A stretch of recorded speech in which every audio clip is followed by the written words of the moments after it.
கல்யாணம் கல்யாணம் வேணும் வாழ்வில் கல்யாணம் கல்யாணம் கல்யாணம் கல்யாணம் கல்யாணம் கல்யாணம் கல்யாணம் கல்யாணம் கல்யாணம். திருமணங்கள் எங்கு நிச்சயிக்கப்படுகிறது. இது எங்களோட போன பாட்காஸ்ட் எபிசோட். இதை கேட்டுட்டு எங்களுக்கு அழகான அன்பான ஃபீட்பேக் கொடுத்த உங்க எல்லாருக்கும் எங்களோட மனமார்ந்த நன்றிகள். அது மட்டும் இல்லாம நிறைய பேர் உங்க ஃப்ரெண்ட்ஸுக்கும் நடக்கிற டிஸ்கஷன் மாதிரி அது இருந்துச்சுன்னு சொன்னீங்க. அது எங்களுக்கு நிஜமாலுமே ரொம்ப ரொம்ப ஹாப்பி. நாங்க கல்யாணத்துக்கு முன்னாடி இருக்கக்கூடிய பிரச்சனைகளை பத்தி பேசுறோம் அப்படின்னு முடிவு பண்ணும் போதே ஆஃப்டர் மேரேஜ் ரிலேஷன்ஷிப்ல இருக்கக்கூடிய ப்ராப்ளத்தை பத்தியும் பேசணும் அப்படின்னு டிசைட் பண்ணி வச்சிருந்தோம். அப்ப கரெக்டா வெளியில வந்த படம் தான் இருகப்பற்று. ஏன் இருகப்பற்று படத்தை வச்சே நம்ம பேசக்கூடாது அப்படின்னு முடிவு பண்ணி இன்னைக்கு நாங்க 4 பேரும் இருகப்பற்று படத்தை பத்தி எங்களோட ஒப்பீனியன்ஸ் அண்ட் எங்களோட பெர்ஸ்பெக்டிவ்ஸை உங்களோட ஷேர் பண்ணிக்க வந்திருக்கோம். வணக்கம் நெஞ்சங்களே, நீங்க கேட்டுட்டு இருக்கிறது அனுமதி இலவசம் பாட்காஸ்ட். நான் உங்கள் கீர்த்தி. நான் உங்கள் ஸ்ரீ. நான் உங்கள் சனா. நான் உங்கள் ரம்யா. எங்களை சிலிர்க்க வைத்த, சிரிக்க வைத்த, சிந்திக்க வைத்த அனுபவங்களை நீங்கள் கேட்டு ரசிக்க இங்கு அனுமதி இலவசம். இந்த படத்தை பத்தி பேசுறதுக்கு முன்னாடி இந்த படத்தோட ப்ரொமோஷனுக்காக அவங்க ஒரு சோஷியல் எக்ஸ்பெரிமெண்ட் பண்ணியிருந்தாங்க. அந்த சோஷியல் எக்ஸ்பெரிமெண்ட் என்னன்னா, ஒரு கணவன் மனைவி இருப்பாங்க. லைனா இருக்கக்கூடிய சேர்ஸ்ல அவங்க 2 பேர்த்தையும் நடுவுல உட்கார வச்சிருப்பாங்க. அவங்க கிட்ட ஒரு சில கேள்விகள் கேட்பாங்க. அந்த கேள்விகளுக்கு அவங்களுடைய பதிலை பொறுத்து அவங்க தள்ளி தள்ளி போற மாதிரி இருக்கும். உதாரணத்துக்கு சொல்லணும்னா, கடைசியா ஒரு 30 நாள்ல உங்களுடைய பார்ட்னரை வந்து நீங்க எதுக்காவது பாராட்டுனீங்களா, அவங்க செஞ்ச செயலுக்கு எதுக்கோ பாராட்டுனீங்களா அப்படின்னு கேட்பாங்க. அப்படி அவங்க பாராட்டல அப்படின்னா அவங்க ஒரு சேர் தள்ளி உட்காரணும். இந்த மாதிரி பல கேள்விகள் இருக்கும். இந்த கேள்விகள்லாம் முடிஞ்சதுக்கு அப்புறம் அவங்க எவ்வளவு தூரம் தள்ளி உட்கார்ந்து இருந்தாங்க, அவங்க 2 பேர்த்துக்குள்ள இருக்கக்கூடிய கேப் வந்து எவ்வளவு நீளமா இருக்கு அப்படிங்கிறத ஒரு உணர்த்துற மாதிரி அந்த சோஷியல் எக்ஸ்பெரிமெண்ட் இருக்கும். எனக்கு அந்த சோஷியல் எக்ஸ்பெரிமெண்ட் ரொம்ப சென்சிபிளா இருந்துச்சு. எனக்கு பார்க்கும்போதே நல்லா இருக்குல்ல அப்படிங்கிற அந்த ஒரு ஃபீல் இருந்துச்சு. சொல்லப்போனா அந்த சோஷியல் எக்ஸ்பெரிமெண்ட் இந்த படத்தை பார்க்கறதுக்கான ஒரு ஆவலை தூண்டுச்சுன்னு சொல்லலாம். கரெக்ட். இந்த மாதிரி ஒரு படம் வருதுங்கிற ப்ரொமோஷனோ எதுவுமே நான் கேள்விப்படவே இல்லை. எனக்கு ஒரு வாட்ஸ்அப் ஃபார்வர்ட்ல வந்ததுதான் இந்த வீடியோ. நல்லா இருக்கேன்னு பாக்குறப்பதான் கடைசியில இது ஒரு மூவி ப்ரொமோஷன்னே எனக்கு தெரிஞ்சது. அதுக்கப்புறத்துல இருந்து இந்த படம் ஏதோ என்னோட மைண்ட்ல ஒரு கார்னர்ல அந்த சோஷியல் எக்ஸ்பெரிமெண்ட் நடந்துச்சு, அந்த படம் வந்துச்சா அப்படின்னு ஒரு ஞாபகம் இருந்துட்டே இருந்தது. அந்த படம் வந்தப்போ எனக்கு ஒரு ஆர்வம் இருந்துச்சு. ஃபர்ஸ்ட் டேவே வேர்ட் ஆஃப் மவுத்லயே ஒரு நல்ல ரிவ்யூ வந்ததுனால தான் அந்த படத்தையே நான் போய் பார்த்தேன். அந்த social experiment was really good idea from the production team. எனக்கு இந்த படம் பார்க்கும்போது எப்படி இருந்துச்சுன்னா, ஒரு பர்சனை வந்து அவங்க நம்மளை பேம்பர் பண்ணும் போதோ இல்ல அவங்க நம்மளை சந்தோஷமா வச்சிருக்கும் போதோ அந்த பர்சன் கூட நம்ம இருக்கிறது வந்து ஈஸி.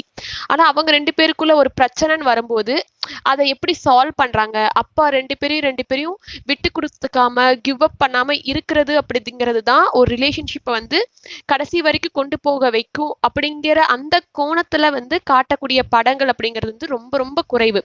அப்படி பார்க்கும்போது இருகப்பற்று அப்படிங்கிறது வந்து பிரச்சனைகளை எப்படி ஹேண்டில் பண்ணி ஒரு சக்சஸ்ஃபுல் ரிலேஷன்ஷிப்பை நம்ம எடுத்துட்டு போறது அப்படிங்கிறத காமிச்ச மாதிரி நான் ரொம்ப பர்சனலி ஃபீல் பண்ணேன். கரெக்ட். அதே மாதிரி எனக்கு இந்த படத்துல ரொம்ப பிடிச்ச ஃபர்ஸ்ட் பாயிண்ட்னு கேட்டா நான் அதான் சொல்வேன். எப்பவுமே ஒரு ரிலேஷன்ஷிப்பை பத்தின ஒரு படம் எடுத்தாலே it will mostly end up being preachy. இல்லைன்னா ஒரு ஒன் சைடட் ஒப்பீனியனா இருக்கும், இல்லைன்னா ஒரு ஸ்டீரியோ டைப்டா இருக்கும். அதுல 2 பேர்ல ஒருத்தவங்க கெட்டவங்களா இருப்பாங்க. கடைசியில ஏதோ ஒரு சின்ன விஷயம் நடக்கும், அதை கேட்டோடனே மனசு வர அப்படியே திருந்தி எல்லாமே வந்து சந்தோஷமா வாழ்வாங்க. ஹாப்பிலி எவர் ஆஃப்டர் மாதிரி.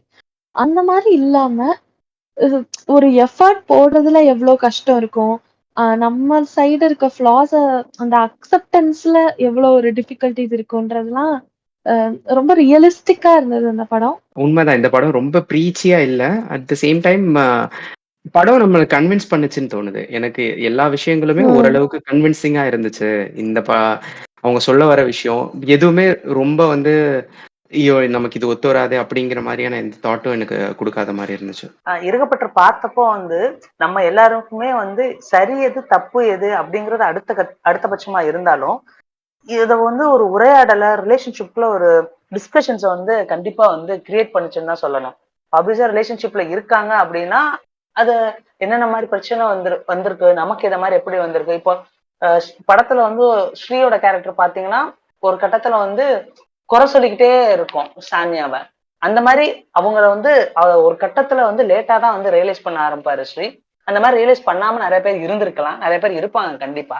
இந்த படம் பார்த்தாங்கன்னா கண்டிப்பா அவங்களோட என்ன செய்யறாங்க தப்பு அப்படிங்கறத அவங்களுக்கு புரிஞ்சு அந்த ரிலேஷன்ஷிப் ஒரு கட்டத்துக்கு நகர்ந்திருக்கும் தான் நான் சொல்லுவேன். அந்த மாதிரி ஒரு உரையாடல் இந்த படம் கண்டிப்பா கிரியேட் பண்ணியிருக்கோம். அதே மாதிரி வந்து பெரும்பாலான இடங்கள்ல வந்து பாத்தீங்கன்னா எங்கெங்கயோ இருக்கக்கூடிய நம்மளோட விரக்தி, கோபம், எல்லா பக்கத்துலயும் நம்ம ஃபேஸ் பண்ணக்கூடிய எல்லா ஒரு நெகட்டிவான எல்லா விஷயத்தையும் எடுத்துட்டு வந்து நம்ம டம்ப் பண்ணக்கூடிய ஒரு இடமா வீடு இருக்கும். அந்த மாதிரி வந்து வாழ்க்கையில பல்வேறு பருவங்கள்ல எல்லா இடத்துலயும் அவனுக்கு நடந்த வெறுப்பு, விரக்தி, அவன் நினைச்சதை பண்ண முடியாம எல்லா இடங்கள்லயுமே வந்து சொசைட்டி கொடுத்த ப்ரெஷர், இது எல்லாத்தையும் வச்ச ஒரு கேரக்டரா தான் அந்த விதார்த்தோட கேரக்டரை நான் பார்த்தேன். அப்படி அப்படி வந்து அந்த அந்த அவங்க 2 பேருக்குள்ள எந்த பிரச்சனையுமே இல்லைனாலும் சுத்தியில இருக்கக்கூடிய ஒரு பிரச்சனை வந்து அவங்களோட பர்சனல் லைஃப்ல அவங்க 2 பேருக்குள்ளயும் எப்படி ஒரு இம்பாக்ட கிரியேட் பண்ணுது. இன்னைக்குமே பல பேர் வீட்ல ஆபீஸ் நடக்கிற பிரச்சனை வந்து வீட்ல அதோட பிரதிபலிப்பா இருக்கும். வீட்ல சண்டை வரும், சச்சரவு வரும். அது வந்து ரொம்ப எனக்கு ஒரு இயல்பா கனெக்ட் ஆச்சு எனக்கு அந்த கேரக்டர். இந்த மாதிரி த்ரூ அவுட் த ஃபிலிம் எல்லாரோட கேரக்டர்ஸுமே வந்து ஏதோ ஒரு விதத்துல நம்மளை சுத்தி இருக்கவங்களை வச்சு கனெக்ட் பண்ணிக்க முடியற மாதிரி இருந்துச்சு.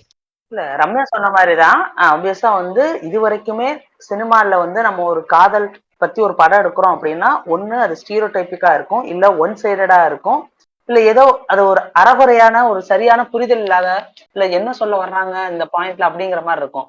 ஆனா இந்த படத்துல பாத்தீங்கன்னா இருக்கக்கூடிய எல்லா கதாபாத்திரமே ஒண்ணு யாரு மேலயுமே தப்பு சொல்ல முடியாது. ஒண்ணு அவங்களோட சூழ்நிலை காரணமா அப்படி இருக்கும், இன்னொன்னு அவங்களே வந்து ஒரு குழப்ப மனநிலையில தான் இருப்பாங்க. நம்ம பண்றது சரிதானா தப்புதானான்னு எதுவுமே தெரியாம அந்த சூழ்நிலையினால வந்து இந்த ரிலேஷன்ஷிப்பை சரியா வந்து கேரி பண்ண முடியாத மாதிரி இருப்பாங்க. இன்னைக்கு பல பேருக்கு வந்து அந்த சூழ்நிலையினாலதான் அந்த ரிலேஷன்ஷிப்பை சரியா அவங்களால பில்ட் பண்ண முடியாமையோ, இல்ல அந்த ரிலேஷன்ஷிப்பை கரெக்டா வந்து ஹேண்டில் பண்ண தெரியாமையோ, தன்னோட பார்ட்னரை சரியா வந்து ஈக்குவலா மதிக்க தெரியாமையோ ஒண்ணு அந்த சூழ்நிலையா இருக்கும், இல்ல நம்ம செய்யறதே வந்து அவங்களுக்கு வந்து கரெக்டா தப்பான்னு தெரியாம எங்கேயோ இருக்க ஒரு கோபத்தையோ இல்ல எங்கேயோ இருக்க ஒரு குழப்பத்தையோ கொண்டாந்து மொத்தமா இன்னொருத்தவங்க மேல கொடுத்துட்டு அவங்க வந்து நார்மல் ஆயிடுறாங்க. அதுலதான் பாதி ரிலேஷன்ஷிப் வந்து போயிடுது. அது ரொம்பவே அழகா இந்த 3 கப்பலுக்குமே அழகா காமிச்சிருக்கும் இந்த படத்துல.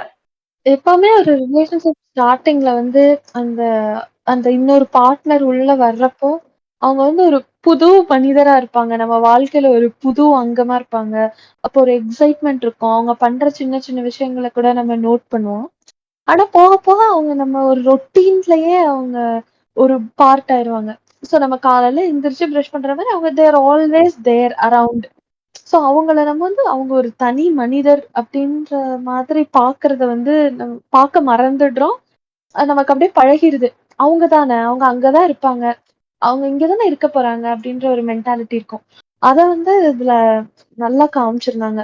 ஐ மீன் நம்ம நம்ம டீம்ல இருக்க யாருக்கும் கல்யாணம் ஆகலைனாலும் இந்த மாதிரி நடக்கிறத நம்மளோட பேரண்ட்ஸ் கிட்டயோ இல்ல சுத்தி இருக்க பல ரிலேஷன்ஷிப்ல வந்து நம்ம நோட் பண்ணிருப்போம். ஐ திங்க் நீங்களும் அக்ரி பண்ணுவீங்கன்னு நினைக்கிறேன். உண்மைதான், உண்மைதான். நம்ம நெறைய பேத்த லைக் டேக்கன் ஃபார் கிராண்டடா எடுத்துப்பாங்க. நம்ம கூடவே தானே இருக்காங்க. என்ன இருந்தாலும் நம்ம ஒய்ஃப் தானே, என்ன இருந்தாலும் நம்ம ஹஸ்பண்ட் தானே.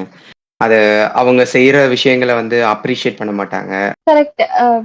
இது வந்து ஆக்சுவலி வெறும் ஒரு ஹஸ்பண்ட் அண்ட் ஒய்ஃப் ரிலேஷன்ஷிப்ல கூட இல்லாம ஈவன் ஒரு பேரண்ட்ஸ் அண்ட் சில்ட்ரன் ரிலேஷன்ஷிப் எல்லா ரிலேஷன்ஷிப்புமே ஸ்ரீ சொன்ன பாயிண்ட் வந்து பொருந்தும். ஒரு கட்டத்துல நம்ம அவங்கதான் நம்ம கூடயே தானே இருக்காங்க, அவங்க கிட்ட நாம என்னத்த சொல்லிக்கிட்டு எதுக்கு அவங்கள பாராட்டணும், எதுக்கு எப்படி இருக்குன்னு கேட்கணும், எதுக்கு பத்திரமா போயிட்டியான்னு கேட்டா அவங்க போயிடுவா தானே, இங்கதானே இருக்கு அப்படிங்கிற ஒரு ஒரு மைண்ட் செட்டுக்கு வந்து over long period of time வந்து நம்ம வந்துருவோம். தோழர்ல அதான் அதுக்கு இந்த கழிவறை இருக்கை அந்த புத்தகத்துல இந்த மாதிரிதான் வரும். எனக்கு ஆக்சுவல் லைன்ஸ் தெரியல, பட் கன்டெக்ஸ்ட் தான். ஒரு குறிப்பிட்ட ஏஜ் வந்துடும், அந்த ஒரு கப்பல் இருப்பாங்க, ஒரு ஐ திங்க் 40 above 50 ஆகும். இன்னமும் வந்து அவங்க வந்து சர்ப்ரைஸ் பண்ணுவாங்க ஒருத்தருக்கு ஒருத்தர். ஏன் இப்படி பண்றீங்கிறப்போ அவங்க அவங்க வந்து என்ன ஒரு அட் த எண்ட் ஆஃப் இதுல அவங்களோட என்ன மாதிரி சொல்லியிருப்பாங்கன்னா, காதலை வந்து நம்ம சொல்லிக்கிட்டே இருக்கணும், உனக்காக நான் இருக்கேன், எனக்காக நீ இருக்கேன்னு அவங்களுக்கு பிடிச்சத நம்ம வந்து எக்ஸ்பிரஸ் பண்ணிக்கிட்டே இருக்கணும். இப்ப நம்ம கல்யாணம் ஆயிடுச்சு இல்ல ஒரு குறிப்பிட்ட வயசை தாண்டிடுச்சுங்கிறதுக்காக அவ்வளவுதான் அப்படின்னு நம்ம இது பண்ண தேவையில்ல. எல்லா வயசுலயுமே எல்லா இடங்கள்லயுமே எல்லா நேரங்கள்லயுமே காதல் வந்து இருந்துகிட்டே தான் இருக்கும், அதை சொல்லிக்கிட்டே தான் இருக்கணும். சொன்னாதான் காதலாங்கிற மாதிரி சில பேர் கேட்பாங்க. அப்படியே நம்மளுமே அந்த மாதிரி நம்மளோட பேரண்ட்ஸ் கிட்டயோ எக்ஸ்பிரஸ் பண்ணுவோம், சொன்னாதானா உனக்கு தெரியாதா அப்படின்னு. ஆனா சில இடங்கள்ல சொன்னா அதுல வர்ற சந்தோஷமே வந்து ரொம்ப வந்து அழகா இருக்கும். இப்போ இந்த இதுலயுமே வந்து ஒரு ஒரு சீன்ல வந்து ஸ்ரீக்கு வந்து சானியா வந்து லஞ்ச் எடுத்துட்டு வந்து கொடுப்பாங்க. அவன் என்ன நினைப்பான், நான் காலையில எடுத்துட்டு வரல, லஞ்ச் எடுத்துட்டு வந்து கொடுத்துருக்கேன், அவ்வளவுதானா, சரி ஓகே போ அப்படின்னு சொல்லுவான். ஆனா சானியா அதுல ஃபீல் பண்ணுவா வந்து, அவன் வந்து ஒரு தேங்க்ஸ் கூட சொல்லல, சாப்பிட்டேன்னு கூட கேட்கலனா. எல்லாருக்குமே அது வந்து வெளிப்படையா சொல்லலைன்னா கூட உள்ளுக்குள்ள இருக்கும் அவங்களுக்கு. ஒரு சில பேர் ஒரு சில பேர் கேட்டுருவாங்க, நான் இவ்வளவு பண்ணிருக்கேன், நீ என்ன எதுவுமே சொல்ல மாட்டேங்கிற அப்படின்னு ஒரு சில பேர் கேட்டிருப்பாங்க. ஒரு சில பேர் கேட்காம அவங்க எல்லாம் சொன்னாங்கன்னா அவங்க ரொம்ப வந்து ஹாப்பி ஆவாங்க. இந்த ஒரு சின்ன லைன் தான் பெரிய பெரிய ப்ராப்ளத்தை வந்து நிறைய ரிலேஷன்ஷிப்ல வந்து தடுத்து நிப்பாட்டி இருக்கு. இன்னொன்னு அந்த ரிலேஷன்ஷிப் இன்னும் வந்து ஸ்ட்ராங் ஆகிறதுக்கும் வந்து இந்த குட்டி குட்டி காம்ப்ளிமெண்ட்ஸ் தான் வந்து காரணமா இருந்திருக்கு. இதை இந்த படத்துல அவ்வளவு அழகா ரொம்பவே எக்ஸ்பிளைன் பண்ணிருப்பாங்க. நிறைய பேர் வந்து என்ன சொல்லுவாங்க, நான் ஒரு இன்ட்ரோவர்ட், நான் ஒரு அமைதியான பையன், எனக்கு அப்படிலாம் பண்ண தெரியாது, படத்துல வர மாதிரி பாட தெரியாது, எழுத தெரியாதுன்னு. இட்ஸ் நாட், நீங்க வந்து நல்லா ஆடணும், பாடணும், கவிதை எழுதணும்ன்றது அவசியம் இல்லை. பட் தட் எஃபர்ட், நான் வந்து அவங்களுக்கு உங்களோட லவ் எக்ஸ்பிரஸ் பண்ணணும்னு நீங்க போடுற effort is what that counts.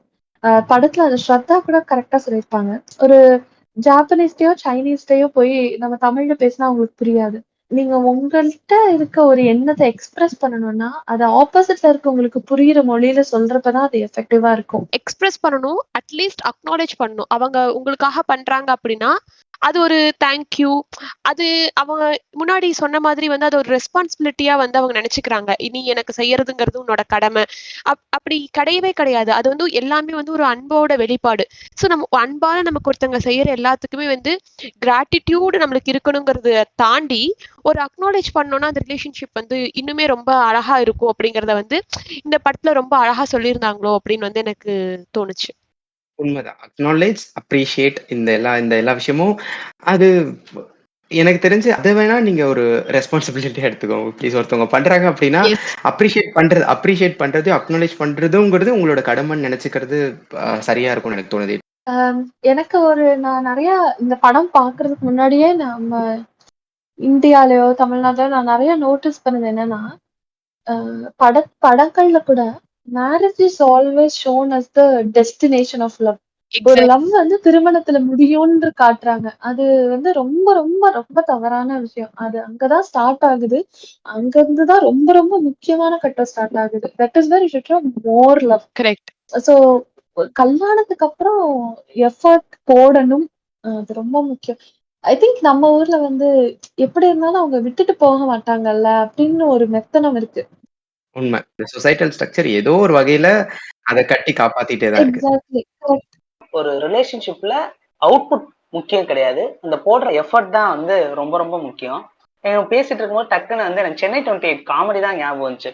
Siva வந்து சொல்லுவாரு, மரத்துல இருக்குது காய், தூங்க தேவை பாயி, நீ மட்டும் ஓகே சொல்லிட்டா நம்ம காலடி நாய் செல்வின்னு. நம்மளும் சிரிப்போம். சிவா சொல்றப்போ அந்த குழந்தை அழுகும். கேட்கிற எத்தனை பேருக்கு சொல்லலாம், சிரிக்கலாம். இதே கவிதைய அவன் வந்து செல்வி கிட்ட சொன்னாலும் செல்வியும் சிரிக்கலாம் தான். ஆனா சிரிச்சு முடிச்ச பிறகு செல்விக்கு அது ரொம்பவே அழகா தெரியும். ஏன்னா அது கவிதை நல்லா இருக்கா நல்லா இல்லைன்னு தெரியல, எதையோ ஒண்ணு யோசிச்சுட்டு எனக்காக என்னத்தையும் எழுதிட்டு வந்திருக்கானே, அதுதான் அந்த எஃபர்ட் தான் வந்து செல்விக்கு பிடிக்கும். உண்மை. அங்காடி தெரு மாதிரி கடவுள் வாழ்த்து கூட எழுதிருக்கலாம். எழுதிருக்கலாம். Only the effort matters, not the output. அதான் வந்து இங்க அந்த எஃபர்ட் யாருமே போட மாட்டேங்கிறோம். அதனாலதான் நிறைய ரிலேஷன்ஷிப் ஒரு கட்டத்துக்கு மேல நகராம அதே இடத்துல நின்னு போயிடுது. கரெக்ட். அதாவது நிறைய இடத்துல ஒரு கமிட்மெண்ட் இஷ்யூ வர்றதுக்கு கூட இது காரணமா இருக்கலாம். இப்ப வந்து ஒரு லவ் பண்றப்ப ரிலேஷன்ஷிப் நல்லா போயிட்டு இருக்கே, கல்யாணம் ஆனோடனே இது முடிஞ்சிருமோன்ற பயத்திலேயே எத்தனை பேர் இருப்பாங்கன்னு நமக்கு தெரியாது இல்லையா? So you should give that assurance.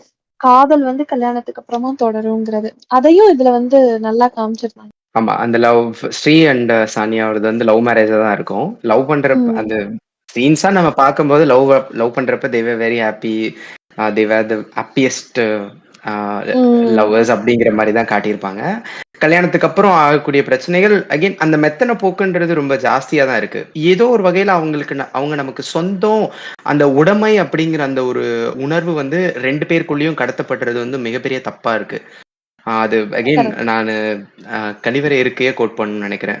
அவங்கள உடமையா கன்சிடர் பண்றதுக்கு அவங்க ஒன்றும் பொருள் கிடையாது, அவங்க இன்னொரு ஒரு உயிர். அது வந்து அந்த உணர்வை வந்து கண்டிப்பா நம்ம கொண்டு போய் சேர்க்கணும், அது நமக்குள்ள இருக்கணும் அப்படின்றது வந்து மொரர்லெஸ் இந்த படத்துலயுமே அந்த விஷயம் கன்வே ஆன மாதிரி தான் எனக்கு தோணுச்சு. இந்த படத்துல வந்து அழகா அந்த லவ் லாங்குவேஜ் பத்தி பேசியிருப்பாங்க. இத பத்தி எனக்கு இந்த படத்துல எனக்கு ரொம்ப பிடிச்ச விஷயமே பாத்தீங்கன்னா அதுதான். அதாவது என்னன்னா ஒரு பிரச்சனை வருது அப்படின்னு வந்து பாத்தீங்கன்னா நம்ம எல்லார்கிட்டயுமே ஒரு மைண்ட் செட் இருக்கும். இந்த பிரச்சனையை வந்து நம்மளோட பார்ட்னர் வந்து இப்படி நம்மள டீல் பண்ணி தான் சமாதானப்படுத்தணும்னு சொல்லிட்டு ஆல்ரெடி நம்ம வந்து அதுக்கான சொல்யூஷன் நம்ம எழுதிடுவோம். ஆனா நம்ம அப்படி பண்ணாதான் சமாதானம் ஆகும் அப்படிங்கிறது வந்து அவருக்கு எந்த க்ளூவுமே இருக்காது. ஸோ பார்ட்னர் அவரோட வேலை ட்ரை பண்ணும்போது நம்ம நினைச்ச வேலை அவங்க நம்மளை சமாதானப்படுத்தல அப்படிங்கிறது நமக்குள்ள இருக்கும்போது நம்ம சமாதானம் ஆக மாட்டோம். அவங்க போடுற எஃபர்ட்ஸ் எதுவுமே நம்மளோட கண்ணுக்கு தெரியறது இல்ல. ஸோ இந்த படத்துலயும் அது வந்து ரொம்ப அழகா சொல்லியிருப்பாங்க. அந்த பாயிண்ட் என்னன்னா அவங்களுக்கு என்ன பிடிக்குது அப்படிங்கிறத வந்து 2 பேரும் பார்த்து அதை புரிஞ்சுக்கிட்டு பண்ணணும். லவ் லாங்குவேஜ் அப்படிங்கிறத விட ரொம்ப சிம்பிளா என்னன்னா உனக்கு என்ன பிடிக்கும் அப்படிங்கிறது நீ என்ன பண்ணா சரியாவ, உனக்கு என்ன பிடிக்கும் அப்படின்னு நான் பார்த்து பண்றதும் அதே வைஸ் வர்சாவா பண்றதுதான். இதை வந்து விக்ரம் பிரபு வந்து அந்த படத்துல வந்து ரொம்ப அழகா பண்ணியிருப்பாரு. அதாவது வந்து இந்த அவங்க சைக்காலஜிஸ்டா அவங்களோட ப்ரொஃபஷனல்ல அவங்க இருக்கிறதுனால ஸ்ரத்தா வந்து அவங்க நிறைய பண்ணாலுமே அவங்கள வந்து அவர் ரொம்ப நல்லா அண்டர்ஸ்டாண்ட் பண்ணிப்பாங்க. அதனாலதான் இன்ஃபேக்ட் வந்து அவங்களோட கப்பிள் 2 பேருக்கும் நடுவுல சண்டை வராம போகும். அவருக்கு இந்த தியரமோ இல்ல இந்த தியரியோ எந்த ஸ்ட்ராட்டஜியோ இதுலலாம் நம்பிக்கை இல்லை. அவரு ஸ்ரத்தாவை அண்டர்ஸ்டாண்ட் பண்ணிக்க ட்ரை பண்றாரு. தட்ஸ் இனஃப் அப்படின்னு நினைப்பாரு. நிஜமாலுமே அப்படிதான் சொல்றேன். நம்ம 2 கப்பல் இருக்காங்கன்னா அவங்கள 2 பேர் புரிஞ்சுக்கிட்டா போதும் அப்படிங்கிறதையும் இந்த படம் வந்து ஒரு சைக்காலஜிஸ்ட அவங்கள சார்ந்தே வந்தாலுமே அந்த கருத்தையும் இந்த படம் எடுத்து வச்சது வந்து எனக்கு அது ரொம்ப ரொம்ப பர்சனலி ரொம்ப பிடிச்சிருந்துச்சு. உண்மை. எனக்கு இது சொல்லிடுறோம். ஆக்சுவலா அந்த படத்தோட ஸ்டார்ட்டிங்ல ஒரு சீக்வன்ஸ்ல அந்த ஐ கேசிங் அப்படிங்கிறத அவங்க சொல்லியிருப்பாங்க. 2 பேரும் நேர் எதிரில் உட்காந்து கண்ணு கண்ணு பார்த்து பார்க்கறது அவ்வளவுதான். அவங்க பேசக்கூட மாட்டாங்க. எனக்கு அந்த அந்த கான்செப்ட் ரொம்ப புதுசா இருந்துச்சு. சொல்லப்போனா அது அது அது பார்க்கும்போது லைட்டா எனக்கு அந்த ஒரு கிரின் அது ஸ்மைல் இருந்துச்சு ஃபேஸ்ல. அது ஒரு மாதிரி புன்முறுவல் இல்ல பிளஷ்ன்னு சொல்லலாம். அந்த மாதிரி இருந்துச்சு. அந்த சீன் எனக்கு ரொம்ப நல்லா இருந்துச்சு. அது ஒண்ணும் இல்ல, நீங்க ரீக்ரியேட் பண்ணி பார்த்திருக்கீங்க உங்க மனசுல, அதனாலதான் உங்களுக்கு ரொம்ப வந்து சந்தோஷமா இல்லடா இருக்கு. இல்லடா.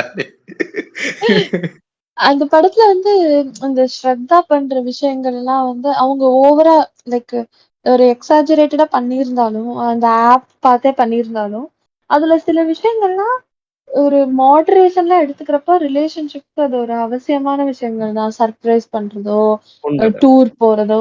ஏன்னா ஒரு கட்டத்துக்கு மேல ரிலேஷன்ஷிப் வந்து நம்மளுக்கு டாப் 5ல கூட நம்ம ப்ரையாரிட்டி லிஸ்ட்ல வர மாட்டேங்குது. டைமா இருந்தாலும் சரி, மணியா இருந்தாலும் சரி. அதுக்காக ஸ்பெண்ட் பண்றது வந்து இதுதானே அப்புறம் பண்ணிக்கலாம். நமக்கு தானே அப்புறம் போய்க்கலாம். அதுக்காக செலவு பண்றது வந்து சில நேரத்துல நம்ம ஜட்ஜ் கூட பண்ணுவாங்க. இவங்களுக்கு பாரு குழந்தை பிறந்ததுக்கு அப்புறம் கூட அவங்க 2 பேரும்காக டைம் ம், ஸ்பெண்ட் ம். பண்றாங்க, டிராவல் உண்மை. பண்றாங்கன்றதெல்லாம். பட் அதெல்லாம் ஒரு அ அத ஏன் ஒரு கல்யாணம் ஆனதுக்கு அப்புறம் அவங்கள வேற மாரி பாக்குறீங்க? எப்படினாலும் அது ஒரு 2 மனிதர்கள் வித் எக்ஸ்பெக்டேஷன்ஸ் அண்ட் ஆசைகள். அ அத வந்து அவங்க பூர்த்தி பண்ணி தானே ஆகணும். அதுக்காக எஃபோர்ட் போட்டு தானே ஆகணும். உண்மைதான். இந்த படத்தோட ஒரு ரிலீஃப்ன்னு சொல்லலாம். அட் த சேம் டைம் அத இன்க்ளூட் பண்ணியிருக்கலாம் இந்த படத்துல அப்படின்னு ஃபீல் பண்ணது என்னன்னா, அந்த சுத்தி இருக்கிற 4 பேருன்னு நம்ம சொல்லுவோம்ல, அவங்கள வந்து இந்த படத்துக்குள்ள அவங்க கொண்டு வரல. அது ஒரு வகையில ரிலீஃப் தான். இன்னொரு வகையில சொல்லணும்னா, அவங்களயே சொல்லியிருந்தா இன்னும் அவங்களால என்னென்னலாம் பிரச்சனை வருதுங்கிறது நமக்கு தெரிஞ்சிருக்கும். கண்டிப்பா அந்த பிரச்சனை இருக்கதான் செய்யுது. பட் மேபி இது ஒரு இன்எக்ஸ்பீரியன்ஸ்டு ஒப்பீனியனா இருக்கலாம். பட் ஒரு ஹஸ்பண்ட் அண்ட் ஒய்ஃப்குள்ள ஒரு அண்டர்ஸ்டாண்டிங் நல்லா இருக்கப்போ, எக்ஸ்டர்னல் இது இருந்தாலும் இவ்ளோ பிரச்சனைகள் அதனால வராது அப்படின்னு நான் நினைக்கிறேன். உண்மைதான், உண்மைதான். அவங்க 2 பேத்துக்குள்ள ஒரு சரியான புரிதல் இருந்துச்சுன்னா, சுத்தி இருக்கிறவன் என்ன பேசினாலும் நான் அத நான் கண்டுக்க மாட்டேன். குறைஞ்சபட்சம் நான் அவன் பேசினா பேசிட்டு போட்டும். அவன நீ எதிர்த்து ம். அப்போஸ் பண்ணணும்னு கூட அவசியம் இல்ல. ஜஸ்ட் இந்த காதுல வாங்கி இந்த காதுல விடுற அந்த ஒரு மென்டாலிட்டிக்காச்சும் மூவ் ஆகுறதுக்கான சான்சஸ் இருக்கும். இல்ல இந்த படத்தோட இன்னொரு ஒரு நல்ல விஷயம் என்னன்னா, அவங்க கரெக்ட்டா ஒரு ஒரு ஹஸ்பண்ட், ஒரு வைஃப் அவங்க 2 பேத்துக்குள்ள நடக்கிற பிரச்சனை. அந்த ஒரு நீஷ சூஸ் பண்ணி கரெக்ட்டா அதுல அதுல இருக்க விஷயத்த மட்டும் ஒழுங்கா கன்வே பண்ணியிருந்தாங்க. மேபி அவங்க எக்ஸ்ட்ரா தேவை ஒரு மாமனார், மாமியார் பிரச்சனை அந்த மாரி இன்னும் எக்ஸ்ட்ரா எடுக்க எடுக்க இது வந்து கொஞ்சம் நம்மளுக்கு ஒட்டாம போயிருந்திருக்கலாம். உண்மைதான், உண்மைதான். ஒரு 2 1/2 மணி நேரம் ஃபீச்சர் ஃபிலிம்ல வந்து ஒரு குறிப்பிட்ட விஷயத்த ம். மட்டும் தான் காட்ட முடியும். ம். ஒரு நாவலா இருக்க போய் வேணா நெறைய விஷயங்கள சொல்லலாம். ஒரு கதை கரெக்ட். ஆ அதுல வேணா நெறைய விஷயங்கள சொல்லலாம். ஆனா ஒரு 2 1/2 மணி நேரம் ஃபீச்சர் ஃபிலிம்ல வந்து குறிப்பிட்டத மட்டும் தான் காட்ட முடியும். எல்லாத்தையும் காட்டுனா ஏன்டா எல்லாத்தையும் காட்டுனன்ற கேள்விய நம்ம கேட்போம். அதனால அது வேண்டாம். அண்ட் ஆல்சோ இந்த படத்துல வந்து எல்லா கப்பல் கிட்டயுமே காமிச்ச எல்லா கப்பல் கிட்டயுமே வந்து ஒரு காமனான ஒரு பாயிண்ட் இருந்துச்சு. அதாவது வந்து ஒருத்தங்க இன்னொருத்தங்கள வேண்டாம் அப்படின்னு சொல்லும் போதும் அந்த ரிலேஷன்ஷிப்பை ஒர்க் அவுட் பண்ணணும் அப்படிங்கிற அந்த ஒரு எனர்ஜி வந்து 2 பேர்கிட்டயும் இருந்துமே இருந்துச்சு. அது ரொம்ப அழகான ஒரு விஷயம். நிறைய உண்மை, உண்மை. இடங்கள்ல வந்து அது எங்கேயோ ஒருத்தர்கிட்ட இல்லாம போயிருதோ, இல்ல இந்த ரிலேஷன்ஷிப் வேண்டாம் அப்படின்னு ஒரு பர்சன் வந்து சொல்லும்போது, இல்ல நீ வேண்டாம், நீ என்ன வேண்டான்னு சொல்லிட்டல, சரி வேண்டாம் அப்படிங்கிற ஒரு எண்ணமோ ஒரு ஈகோவோ எந்த இடத்துலயும் இல்லாம 2 பேருமே அதை ஒர்க் அவுட் பண்ணணும். அது வந்து நம்ம வந்து நம்மளுடைய கொண்டு போகணும், ப்ரொசீட் பண்ணணும் அப்படிங்கிற அந்த ஒரு எண்ணம் வந்து எல்லா கப்பல்ஸ் கிட்டயும் இருந்தது அப்படிங்கறத வந்து காமனா பார்க்க முடிஞ்சுச்சு. உண்மை. இந்த படத்த பத்தி பேசும்போது நானு இந்த விஷயத்த மட்டும் சொல்லணும்னு ஆசைப்பட்டேன். என்னன்னா, ஒரு சில சமூக வலைதள போராளிகள் வந்து என்ன சொல்லியிருந்தாங்கன்னா, ஆ கவுன்சிலிங் மட்டுமே போதும். அட்வொகேட் அந்த விவாகரத்து அதெல்லாம் தேவை கிடையாது. கவுன்சிலிங்கே எல்லாத்தையும் சரி பண்ணிரும் அப்படிங்கிற மாரி. கீர்த்தி சொன்ன பாயிண்டோட ஒப்பிட்டு பார்க்கும்போது அது தப்பு. ஏன்னா, இந்த படத்துல 2 பேருமே அந்த ரிலேஷன்ஷிப்ப எப்படியாச்சும் சரி பண்ணணும் அப்படிங்கிற அந்த ஒரு மைண்ட் செட்ல இருக்கிறாங்க. அதனால அவங்க அத சரி பண்ணிடுறாங்க. இது எல்லா கேஸஸ்லயும் நடக்காது. அதே மாதிரி காதல்ங்கிறது ஒவ்வொருத்தவங்களுக்கும் ஒவ்வொரு மாதிரி மாறுபடும்.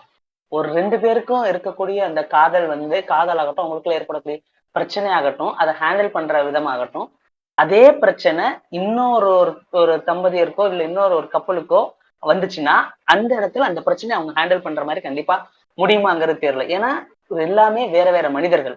இங்க ஒருத்தவங்க ஒரு மாதிரி இருப்பாங்க, இவங்க 2 பேரும் ஒரு மாதிரி இருப்பாங்க, இங்க இருக்க 2 பேரும் ஒரு மாதிரி இருப்பாங்க. சோ அதனால வந்து அவங்க ஒவ்வொருத்தவங்களுக்கும் ஒரே ஒரு பிரச்சனையை வந்து வச்சுக்கிட்டு நம்ம வந்து அதே சொல்யூஷன் எல்லா விதமான கப்பலுக்கும் வந்து நம்ம வந்து அப்ளை வந்து பண்ணவே முடியாது. இன்னொன்னு ஸ்ரத்தா சொல்றதும் அந்த மாதிரிதான் இருக்கும். ஸ்ரத்தாவுடைய சிச்சுவேஷன், இன்னொன்னு அவங்களோட ஒர்க் வந்து அந்த கவுன்சிலிங் இருக்கிறனால அவங்க வந்து என்ன பண்ணிடுவாங்கன்னா, அவங்க கிட்ட வரக்கூடிய எல்லா கிளைண்ட்ஸுடைய பிரச்சனைகள் எல்லாத்தையுமே தன்னோட வாழ்க்கையோட பொருத்தி பார்க்க ஆரம்பிச்சிருவாங்க. அது வந்து அவங்களோட வாழ்க்கை. அவங்களோட வாழ்க்கையில அந்த பிரச்சனை அப்படி நடந்திருக்கு. அதுக்கான சொல்யூஷன் அவங்க கொடுக்க போறாங்க. ஆனா அதே பிரச்சனை நமக்குள்ள வந்துருமோ, இல்ல நம்மளும் அந்த பிரச்சனையை இப்படி சால்வ் பண்ணி பார்க்கலாம், நம்ம லாங் டிரைவ் போனா இப்படியா இருக்கும், இல்ல இங்க இவங்க வந்து சண்டை போடாம இருக்கிறனால வந்து நல்லா இருந்தாங்க, நமக்குள்ளே அந்த சண்டை வரவே கூடாது அப்படிங்கிற மாதிரி அவங்க வந்து அவங்களுக்கு பிடிச்சத இல்ல அவங்களுக்கு ஹர்ட் ஆகிற விஷயத்தெல்லாம் உள்ளுக்குள்ளேயே அழுத்திக்கிட்டு இருப்பாங்க. விக்ரம் பிரபுக்கும் சில விஷயங்கள் பிடிக்காது, அவனால வெளில சொல்ல முடியாது. ஸ்ரத்தாக்கும் ஒரு சில விஷயங்கள் வந்து பிடிக்காம அந்த படத்தோட இறுதியில பாத்தீங்கன்னா லெட்டரா பைலப் பண்ணி வச்சிருப்பாங்க. அவங்க கேட்க நினைச்சது, பேச நினைச்சது. ஆனா அவங்களுடைய சுச்சுவேஷனும் அவங்களுடைய ஒர்க்கு காரணமா எங்க அதனால தன்னை புரிஞ்சுடுவோமோன்னு சொல்லிட்டு அதை அப்படியே கேட்காம வந்து இருந்திருப்பாங்க. நாங்க என்னோட பொதுவான ஒப்பீனியன் ரிலேஷன்ஷிப்ங்கிறது ஒவ்வொருத்தவங்களுக்கும் ஒவ்வொரு விதமா வேறுபடும். அந்த 2 பேருக்கு மட்டும்தான் அந்த 2 பேர் எப்படி ஹேண்டில் பண்ணுவாங்க, இந்த விஷயத்தை எப்படி புரிஞ்சுப்பாங்கன்னு புரிஞ்சிடும். அதனால முடிஞ்ச அளவு உங்க 2 பேத்துக்குள்ள என்ன வந்தாலும் நீங்களே பேசி உங்களுக்கு என்ன ஃபீசிபிளான ஒரு சொல்யூஷனோ அதை பண்ணுங்க, அதுதான் கரெக்டா இருக்குங்கிறது எனக்கு வந்து இந்த படத்துல வந்து புரிஞ்சுது. அந்த ஸ்ரத்தாவும் விக்ரம் பிரபுடைய கப்பல் அவங்களுடைய கேரக்டர்ல உண்மைதான். இந்த கவுன்சிலிங் பத்தி எனக்கு ஒரு ஒப்பீனியன் என்னன்னா, பொதுவாவே இப்போதைக்கு ரியாலிட்டி இல்லாத ஒரு விஷயங்கள், ஃபார் எக்ஸாம்பிள் ஹோமோசெக்சுவாலிட்டியா இருக்கட்டும், ஐ மீன் ரியாலிட்டியில இல்லாத இந்த சென்ஸ் பொது ஜனங்களால இன்னும் கம்ப்ளீட்டா அக்செப்ட் பண்ணப்படாத விஷயங்கள் லைக் ஹோமோசெக்சுவாலிட்டி, டிரான்ஸ்ஜெண்டர், இதை பத்தின நிறைய கருத்துள்ள ஒரு சீரியஸான படங்கள் எடுக்கிறாங்க. இருந்தாலும் அத ஒரு யதார்த்தமான விஷயமா காட்டுறப்போ அது இன்னும் ரிலேட்டபிளா இருக்கும்னு எனக்கு தோணும். ஃபார் எக்ஸாம்பிள் இந்த சண்டிகர் கி ஆஷிகி அந்த மாதிரி பதாய் தோ. ஆயுஷ்மான் குரானாவோட சில படங்கள்ல அந்த மாதிரி அதை ஒரு காமெடியான விஷயமா காமிச்சிருப்பாங்க. சோ அப்ப வந்து இது ரியாலிட்டி போல அப்படின்னு நமக்கு தோணும். அது மாதிரி இங்க கவுன்சிலிங்கும் வந்து அத நாடி போறத அது ஒரு யதார்த்தமான விஷயமா காமிச்சது வந்து ஒரு சில பேருக்கு ஒரு நல்ல இம்பாக்ட், மென்டல் ஹெல்த் பத்தி ஒரு ரிலேஷன்ஷிப் அட்வைஸ் பத்தி ஒரு நல்ல இம்பாக்டை ஏற்படுத்தியிருக்கும்னு நான் நினைக்கிறேன். உண்மைதான். அது ஈவன் தோ அது கொஞ்சம் எல்லாராலயும், எல்லா எக்கனாமிக் பேக்ரவுண்ட்ல இருந்து வரக்கூடியவங்களாலயும் அது அணுகக்கூடிய வகையில இருக்கான்னு கேட்டேன்னா இல்லதான். ஆனா அது வந்து ஒரு டேபு கிடையாது. அது வந்து நம்ம போகவே கூடாது. அங்க போறதே தப்பு. அது வந்து ஒரு டிஃபரெண்டான ஒரு இப்ப லைக் சைக்கியாட்ரிஸ்ட்ட போறது வந்து தப்பு. சைக்கியாட்ரிஸ்ட்ட போனாலே நம்மள மென்டல்னு நெனச்சுருவாங்க அப்படிங்கிற ஒரு தாட் ப்ராசஸ் எப்படி தப்போ, அதே மாதிரி ஒரு ரிலேஷன்ஷிப் கவுன்சிலர் கிட்ட போறதும் தப்பு கிடையாது. ஆமா. எப்போ வந்து ஒரு கப்புள் 2 பேருக்குள்ள இருக்கக்கூடிய ஒரு பிரச்சனைய வந்து நம்ம தேர்ட் பார்ட்டி கிட்ட எடுத்துட்டு போறோமோ, அது வந்து ஃப்ரெண்ட்ஸா இருக்கலாம், இல்ல ஒரு பேரண்ட்ஸா இருக்கலாம். அப்ப எல்லா இடங்கள்லயுமே பார்த்தீங்கன்னா, ஒரு பயாஸ்டு ஆன்சர் இருக்கும். இப்ப நான் போய் எனக்கு ஒரு பிரச்சனை இருக்குன்னு என்னோட பேரண்ட்ஸ் கிட்ட சொன்னேன்னா, தப்பு என் மேல இருந்தாலும், என்னோட பேரண்ட்ஸ் கிட்ட இருந்து வரக்கூடிய ஆன்சர்ல மேபி எய்தர் வந்து என் சைடு கொஞ்சம் பயாஸ் பண்ணி சொல்லலாம். இல்ல தப்பு முழுக்க முழுக்க அவங்க பக்கம் இருந்தாலும், நான் சேர்ந்து வாழணும் அப்படிங்கிறதுக்காக அவங்களுக்கு சப்போர்ட் பண்ணி என்னோட பேரண்ட்ஸ் பேசலாம். இதே தான் அப்ளிகபிள் டு ஃப்ரெண்ட்ஸ் கூட. ஆனா ரிலேஷன்ஷிப் கவுன்சிலர் அப்படிங்கிறவர்கிட்ட நம்ம போய் 2 பேரும் பேசும்போது 2 பேரோட கருத்தையும் கேட்டுட்டு அவங்க படிச்ச பல விஷயங்களை அப்ளை பண்ணி சொல்லும்போது கண்டிப்பா வந்து இட் வில் ஒர்க் அவுட். எல்லாருக்குமா அப்படின்னு எனக்கு சொல்ல தெரியல. கண்டிப்பா வந்து ஒரு மென்டல் ஹெல்த்தை வந்து ஒரு பூஸ்ட் பண்ணக்கூடியதா அந்த ரிலேஷன்ஷிப்ல வந்து இன்னும் ஒரு அடுத்த ஸ்டெப்புக்கு கொண்டு போகக்கூடிய ஒரு ஹெல்த்தி வேவா கண்டிப்பா அது இருக்கிறதுக்கான வாய்ப்பு நிறைய இருக்கு. ஸோ இந்த இடத்துல ஒரு பாட்காஸ்ட் சஜஷன். 6 தமிழ்ல வந்து கப்பல் தெரப்பி பத்தி ஒரு பாட்காஸ்ட் இருக்கும். எனக்கு கரெக்டா எபிசோட் நம்பர் ஞாபகம் இல்லை, முடிஞ்சா நான் பின்னாடி சொல்றேன். அது அவ்வளோ பியூட்டிஃபுல்லா இருக்கும். அவங்க கப்பல் தெரப்பினா என்ன, அது அந்த கவுன்சிலிங்ல என்ன நடக்கும் அப்படிங்கிற விஷயத்த பத்தி பேசியிருப்பாங்க. எனக்கு பர்சனலா அந்த பாட்காஸ்ட் ஒரு one of the favourite podcast episode. அது வாய்ப்பு இருந்தா நீங்க அதையும் கேட்கலாம். ஆக்சுவலி இப்ப கீர்த்தி சொன்ன பாயிண்ட் வந்து அந்த படத்திலேயே விதார்த்தோட ஸ்டோரியில காமிச்சிருப்பாங்க. அவர் பிரச்சனை வந்தோடனே ஃபர்ஸ்ட் போய் அவங்க ஒரு ஆஃபீஸ் கலீக் டிஸ்கஸ் பண்ணுவாரு. ஸோ அவங்க வந்து அவங்களோட வாழ்க்கையில நடந்ததை வச்சு சொல்லுவாங்க. பட் நம்ம டிஸ்கஸ் பண்ண மாதிரி எல்லாருக்கும் it's not one fit all solution இல்லையா? ஆனா அவங்க வந்து அந்த கருத்து சொல்லுவாங்க. அவரும் அதை தலையில ஏத்திட்டு அதை இம்ப்ளிமெண்ட் பண்ணுவாரு. பட் அதுக்கப்புறம் இன்னும் அது பிரச்சனையா வர்றப்ப அந்த ஃப்ரெண்டாலையும் ஹெல்ப் பண்ண முடியாது. ஸோ அந்த மாதிரி இடத்துல ஒரு நியூட்ரலான ஒரு கவுன்சிலிங் போறப்போ 2 பேரோட சைடையும் பார்த்து சொல்லுவாங்க. ரிலேட்டிவ்ஸ் ஆர் ஃப்ரெண்ட்ஸ் வந்து எய்தர் பயஸ்டா இருப்பாங்க or else they will also be judgemental. Correct. அதுவும் ஒரு மிகப்பெரிய ப்ராப்ளம். நீங்க கவுன்சிலர் கிட்ட ஒரு ஈவன் தோ அவங்க தேர்ட் பர்சனா இருந்தாலும் தே ஸ்டடிட் இட், அவங்க அதை படிச்சுட்டு வந்திருக்காங்க. அகெயின் எல்லாரும் அதை சரியா பண்ணிடுவாங்களான்ற கேள்விக்கு பதில் இருக்காது எங்கள்கிட்டயும். அதுல அவங்க வந்து இதனால டிஸ்க்ளைமர் போட்ட வேண்டியதா இருக்கு. அதனால எல்லாரும் சரியா இருப்பாங்களான்னு கேட்டீங்கன்னா அது தெரியல. கண்டிப்பா அவங்க வந்து ஒரு உங்களுடைய எந்த விஷயங்களையும் தெரியாத ஒருத்தவங்களா இருக்கிறதுனால அவங்க பயாஸ்டாவும் இருக்க மாட்டாங்க, ஜட்ஜ்மெண்டலாவும் இருக்க மாட்டாங்க. எங்க எல்லார்ட்டையும் கேட்டீங்கன்னா இந்த இருகப்பற்று வந்து சொல்றது எல்லாமே சரின்னு நாங்க சொல்லல, தப்புன்னு நாங்க சொல்லல. ஆனா இது கண்டிப்பா எல்லாருமே பார்த்து அதை புரிஞ்சுக்கவாத ட்ரை பண்ணி இல்ல ஒரு உங்களோட பார்ட்னர் கூட டிஸ்கஸ் பண்றதுக்கான ஒரு உரையாடலை நிச்சயமா இந்த இருகப்பற்று வந்து உங்களுக்கு வந்து கொடுக்கும் அப்படின்னு நம்புறோம். உண்மை. இன்னொன்னு எங்களுக்கு வந்து இந்த படத்துல எனக்கு பர்சனலா பாக்குறப்போ விக்ரம் பிரபு ஸ்ரத்தாவுடைய ஸ்டோரியில வந்து பாத்தீங்கன்னா விக்ரம் பிரபு வந்து சொல்லுவாரு, எனக்கு வந்து நீ வந்து போன் பண்ணணும், இப்ப நான் ஆபீஸ்ல இருந்து நான் வர லேட் ஆயிடுச்சு அப்படின்னா ஒரு 4-5 போன் வந்து நீ பண்ணணும் அப்படிங்கறத லவ்ங்கிற மாதிரி சொல்லுவாரு. ஒரு பொசசிவ்னஸ் இருக்கணும், அந்த பொசசிவ்னஸ் தான் லவ்வா இருக்கும் அப்படிமா சொல்லுவாரு. எனக்கு அது பர்சனலா வந்து யோசிச்சுப்பா அவர் சொல்லும் போதே எனக்கு யோசனை வருது. அப்ப எனக்கு ஃபியூச்சர்ல இப்படி இருக்கும் பட்சத்துல நான் ஆபீஸ்ல இருந்தேன் அப்படின்னா ஒரு 4-5 கால் ஆப்வியஸா நம்ம எல்லாருமே யாரோ ஒருத்தவங்க நம்மளோட பார்ட்னர்னு இல்ல, நம்ம வேற ஒரு இதுல டென்ஷன்ல இல்ல வேற ஒர்க்ல பிஸியா இருக்கும் பட்சத்துல நம்ம ஃபர்ஸ்ட் கால் கண்டிப்பா அட்டன் பண்ணிடுவோம். நமக்கு வேணும் இல்ல நமக்கானவங்க கால் பண்றாங்கன்னா. ஆனா அவங்க ஒரே விஷயத்த திரும்ப திரும்ப திரும்ப கால் பண்ணிக்கிட்டு இருக்கப்போ அது ஒரு கட்டத்துல ரெசன்மெண்டா மாறிடும், வெறுப்பாத ஒரு அனாயிங்கா மாறிடும். ஆனா அவர் அதை வந்து லவ் அப்படிங்கிற மாதிரி சொல்லுவாரு. அதுல பெருசா எனக்கு உடன்படல, இந்த இருக்கிறவங்களுக்கு அது உடன்படாதுன்னு தான் நான் நினைக்கிறேன். அது வந்து எப்படி காதலா மாறும்னு எனக்கு தெரியவே இல்லை. ஒருத்தவங்களும் நம்ம திரும்ப திரும்ப அதை இது பண்ண அனாயிங்கா தானே மாறும் அப்படிங்கிற மாதிரி சொல்லும் போது எங்களுக்கு அதுல பெருசா உடன்பாடு இல்லை. அவர் வந்து அதுல காதல்ங்கிற மாதிரி அதுல சொல்லியிருப்பாரு. ஆக்சுவலி இந்த பொசசிவ்னஸ்ல வந்து எனக்கு என்னைக்குமே வந்து உடன்பாடு இருந்ததே இல்ல. பொசஸ் பண்ணிக்கிறதுக்கு வந்து நம்ம ஏதோ ஒரு பொருள் கிடையாது, ஒரு பெண்ணோ புக்கோ இல்ல நம்ம ஆசைப்பட்டு வாங்கின ஒரு பொருள் கிடையாது. நம்ம எல்லாருமே வந்து உணர்வுகள் இருக்கக்கூடிய ஒரு மக்கள், உணர்வுகளை புரிஞ்சுக்கணுமே தவிர அந்த பொசசிவ்னஸ் அப்படிங்கறத வந்து வச்சுட்டு அது நிறைய இடங்கள்ல வந்து பாத்தீங்கன்னா கார்னர் பண்ணி அதுதான் வந்து ஒரு ரிலேஷன்ஷிப்ல வந்து ஒரு மிகப்பெரிய எதிரியா வந்து நிக்குதோ அப்படிங்கிறது வந்து எனக்கு ஒரு எண்ணம். இன்னொன்னு பாத்தீங்கன்னா திவ்யா மாரி செல்வராஜ் வந்து ஒரு கவிதை எழுதியிருப்பாங்க, அது எனக்கு ரொம்ப பர்சனலி ரொம்ப பிடிக்கும். அவன் பகிரங்கமாகவே சொல்லிவிட்டான், நான் ஒரு பறவை என்று. பாதுகாப்பான கூடாக மட்டும் இருப்பதா, பறந்து விரிந்த வானமாக இருப்பதா? கூடென்றால் அவன் என் வசம், வான் என்றால் என் பிரபஞ்சமே அவன் வசம், வா நான் வானாகிறேன். இந்த மாதிரி அவங்களுக்கான ஒரு பர்சனல் ஸ்பேஸ் கொடுக்கறது தான் நிஜமாலுமே அவங்கள ரொம்ப ஹாப்பியா வச்சிருக்கோம் அப்படிங்கறத வந்து நான் ரொம்ப எப்பயுமே ஸ்ட்ராங்கா பிலீவ் பண்ணுவேன். அண்ணா சொன்ன அந்த பாயிண்ட்ல வந்து நானும் அக்செப்ட் பண்றேன். லைக் ஒரு 4-5 தடவை கால் பண்றதுலாம் எரிச்சலா இருக்கும். பட் அந்த சீன்ல நான் அதை என்னவா பாக்குறேன்னா, ஒரு ரிலேஷன்ஷிப் வந்து ஒரு ஏற்ற இறக்கமே இல்லாம ஒரு ஸ்ட்ரைட் லைனா போகிறப்போ யாருக்குமே ஒரு ஃப்ரஸ்ட்ரேஷன் இருக்கும். சண்டையில வர்றப்பயும் ஒரு ஃப்ரஸ்ட்ரேஷன் இருக்கும். ஆனா அந்த ஊடலுக்கு பின் கூடல் அது எல்லாமே இருக்கும். ஆனா அந்த மாதிரி ஒரு சண்டையே இல்லாம போறப்போ அந்த ஒரு ஃப்ரஸ்ட்ரேஷனோட வெளிப்பாடு தான் அது ஒரு எக்ஸாஜரேட்டடான டயலாகா அந்த விக்ரம் பிரபு கேரக்டர் சொல்றதா நான் பாக்குறேன். So, அது வந்து ஓகே. ஒரு தவறான கருத்தா இருந்தாலும் எனக்கு அந்த இடத்துல ஓகே. அத புரிஞ்சுக்க ம், ம். முடியுது. எங்களுக்கு வந்து தெரியல. நான் இன்னமும் இந்த விஷயங்கள நான் குழப்பமா தான் இருக்கேன். ஒரு சில பேர் என்ன சொல்றாங்கன்னா, கண்டிப்பா நம்ம படிச்சிருப்போம். அதாவது ஊழலுக்கு பின்னாடி இருக்கக்கூடிய கூடல் வந்து இன்னும் ரொம்ப பலப்படுத்தும் இந்த ரிலேஷன்ஷிப்ன்னு சொல்றாங்க. சண்டைன்னா இருக்கணும் ரிலேஷன்ஷிப்ல அப்படிங்கிறாங்க. ஒரு சில பேர் சண்டையே இல்லாம இருக்கிறாங்க. எனக்கு 2 விதமாவும் தோணுது. ஏன் சண்டை போட்டுக்கிட்டே தான் இருக்கணுமா? ரிலேஷன்ஷிப்ல சண்டைன்னு ஒண்ணு இருக்கணும்னு அவசியமும் இல்ல தானே. சண்டை இல்லாமயும் ஒரு ரிலேஷன்ஷிப் போகலாங்கிற மாதிரியும் தோணுது. ஆப்வியஸா நான் என்ன எக்ஸ்பீரியன்ஸ்டு ஒப்பீனியன். ஆனா இவங்க ஒரு சில பேர் இப்படி சொல்றாங்க. கண்டிப்பா வந்து ஒரு ரிலேஷன்ஷிப்ன்றதுனா சண்டை இருக்கும். அது எப்படி சண்டையே இல்லாம ஒரு ரிலேஷன்ஷிப் போகும். சண்டை வரும். அதுக்கப்புறம் சமாதானமாகும். அதுக்கப்புறம் காதல் அதிகமாகுதுன்னு சொல்றோம். அதிகமாகுதுன்னு நம்ம சொல்றோம். ஆப்வியஸா இன்னும் யாரோ ஒரு கப்பல் இருக்கத்தானே செய்வாங்க. ஓரளவு ஒரு நல்ல புரிதலோட. சண்டை இந்த சென்ஸ் ஒரு பெரிய விதமான சண்டை இல்லாம ஒரு 2 நாள் 3 நாள் பேசிக்காம சின்ன சின்ன சண்டை வரலாம். நான் என்ன சொல்றேன்னா அந்த சண்டைங்கிறது வந்து ஒரு 2 3 நாள் ஒரு பெரிய இஷ்யூ ஆகி அதுக்கப்புறம் சமாதானமாயி காதல் வரும். அது அவங்களுக்கு இருக்கலாம். அப்படி இல்லாதவங்களும் இருக்கலாம். 2 விதமாவும் பெர்செப்ஷன் வந்து மாறுதானே. விக்ரம் பிரபு கேரக்டர் வந்து சண்டை போடணும்.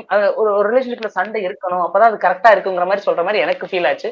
ஆனா அட் த சேம் டைம் எனக்கு இதுவும் தோணிட்டே இருந்துச்சு. ஏன் சண்டை இருந்துதான் இருக்கணும். சண்டை இல்லாம ஒரு ரிலேஷன்ஷிப் ஒண்ணு இதாகாதா அப்படிங்கிற மாதிரி இருக்கு. நான் என்னது எக்ஸ்பீரியன்ஸ் பண்ணல. அதனால எனக்கு அது சரியா தெரியல. கண்டிப்பா யாராவது இருப்பாங்க. சண்டையே போடாம ஓரளவுக்கு ஒரு நல்ல புரிதலோட. நீங்க உடனே சண்டைனா இப்ப ரிமோட்டுக்கு நான் வைக்கிற சேனல் நீ ஏன் மாத்துற, நீ பாக்குறத நான் ஏன் மாத்துறேன், அதுவும் சண்டை தானே அப்படின்லாம் கேட்காதீங்க.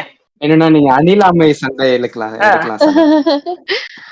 நான் பார்த்த கப்பிள்ஸ் வச்சு சண்டைகளை பத்தி எனக்கு இருக்க ஒரு ஒப்பீனியன் என்ன, கண்டிப்பா ஒரு மனிதர் கூட ஒரு நம்ம வருஷ கணக்கா வாழ்றப்போ சண்டைகள் வந்து தவிர்க்க முடியாத ஒரு விஷயம் தான். பட் அது எப்போ அந்த ரிலேஷன்ஷிப்பை நெகட்டிவா அஃபெக்ட் பண்ண ஆரம்பிக்கும்னா, ஒரு கட்டத்துல யாரோ ஒருத்தர் வந்து இத சொன்னாதானே சண்டை வரும், இத பண்ணாதானே சண்டை வரும் அப்படின்னு சொல்லி அந்த கான்ஃபரன்டேஷனே தவிர்க்க ஆரம்பிச்சிருவாங்க. இப்ப 2 பேத்துல யாரோ ஒருத்தருக்கு அவங்களோட எமோஷனை வெளிப்படுத்த முடியாம அடக்கி அடக்கி வச்சு கடைசியில அது ஒரு பெரிய வெளிப்பாடா வர்றப்பதான் ஒரு பிரிவோ மனக்கசப்போ ஏற்படும். சோ ஒரு சின்ன சின்ன சண்டைகளை முடிச்சிடணும். ரிலேஷன்ஷிப்ல ஓவர் பீரியட் ஆஃப் டைம் கண்டிப்பா நம்ம டிராவல் பண்ணும்போது சண்டைகள் வரலாம். ஆனா அந்த சண்டைகளை வந்து முடிஞ்ச அளவு அப்பவே வந்து பேசி தீர்த்தணும்னு சொல்லும் போதுதான் கரெக்ட் தான். ஆப்வியஸா வந்து ஒரு பீரியட் ஆஃப் டைம் வந்து ஒரு சண்டை வரும். அந்த சண்டையை வந்து பேசி தீர்த்தரணும். வித்தார்த்தோட கேரக்டர் வந்து எனக்கு ரொம்பவே கனெக்ட் ஆயிடுச்சு. ஏன்னா வந்து நானும் வந்து இந்த மாதிரிதான் ஒரு எமோஷன்ஸ் வந்து நம்ம அப்பவே சொல்ல மாட்டோம். இந்த படம் முழுக்க வந்து எனக்கு தெரிஞ்ச ஒரு முக்கியமான ஒரு விஷயம் ஆக்சுவலா வந்து எல்லாரும் அதை கரெக்டா ஃபாலோ பண்ணணும்னு நான் நினைக்கிறேன் வந்து என்னன்னா, நமக்கு ஒருத்தவங்க ஒண்ணு பண்ணும்போது அது ஹர்ட் ஆகுது இல்ல அது நமக்கு கஷ்டமா இருக்கும்னா யாராக இருந்தாலும் நமக்கு ரொம்ப பிடிச்சாங்கன்னா அந்த டைம்ல அப்பவே வந்து அவங்க கிட்ட சொல்லிடணும். இல்லைன்னா அது மனசுக்குள்ள இருந்து ஒரு கட்டத்துல பைலப்பாயி வித்தார்த் இந்த படத்துல வந்து அவருக்கு வந்து டிவோர்ஸ் வாங்கணும்லாம் கிடையவே கிடையாது. அவருடைய கோபமோ இல்ல அவருக்கான ஸ்ட்ரெஸ்ஸோ இல்ல அவருடைய இது இல்லாம வேற ஒரு இடத்துல அது எல்லாமே சின்ன வயசுல இருந்து அவர் சொல்லும் போது ஒரு சீன்ல பைலப்பாயி ஒரு கட்டத்துல அவ உடம்பு குறைச்சிட்டா. ஆனா இப்ப என்னால அவளை வந்து பார்க்க முடியல அப்படின்னு சொல்றப்போ ரொம்பவே கஷ்டமா இருக்கும். இந்த மாதிரி நம்ம நிறைய பேர் இருப்போம் வாழ்க்கையில. நம்ம அந்த டைம்ல நமக்கு ஒண்ணு ஹர்ட் ஆயிருக்குன்னா அதை இப்ப சொல்ல மாட்டோம். நானும் இது ரொம்ப வந்து எக்ஸ்பீரியன்ஸ் வந்து பண்ணிருக்கேன். I mean not in relationship. But நம்ம எல்லாமே வந்து ஏதோ ஒரு கோபத்தை உள்ள வச்சுக்கிட்டே இருப்போம். லாஸ்ட்ல ஒரு சின்ன விஷயம் வந்து நடந்திருக்கும். அந்த விஷயத்துக்கு நம்ம ரியாக்ட் பண்ண வேண்டிய அவசியமே வந்து இருந்திருக்காது. நாட் இன் ரிலேஷன்ஷிப்னு பயந்து போய் சொல்றீங்க. என்னடா எவனா சைட் லைன்ல வந்துட்டானா இல்ல எலியிலே உள்ள புந்துருச்சா? இல்லடா அத நான் இந்த இடத்துல பதிவு பண்ணி ஆகணும். அப்பத்தானே நான் சிங்கிள் தெரியும். என்ன சொல்லிக்கிட்டு இருந்தேன்னு மறந்து போச்சு.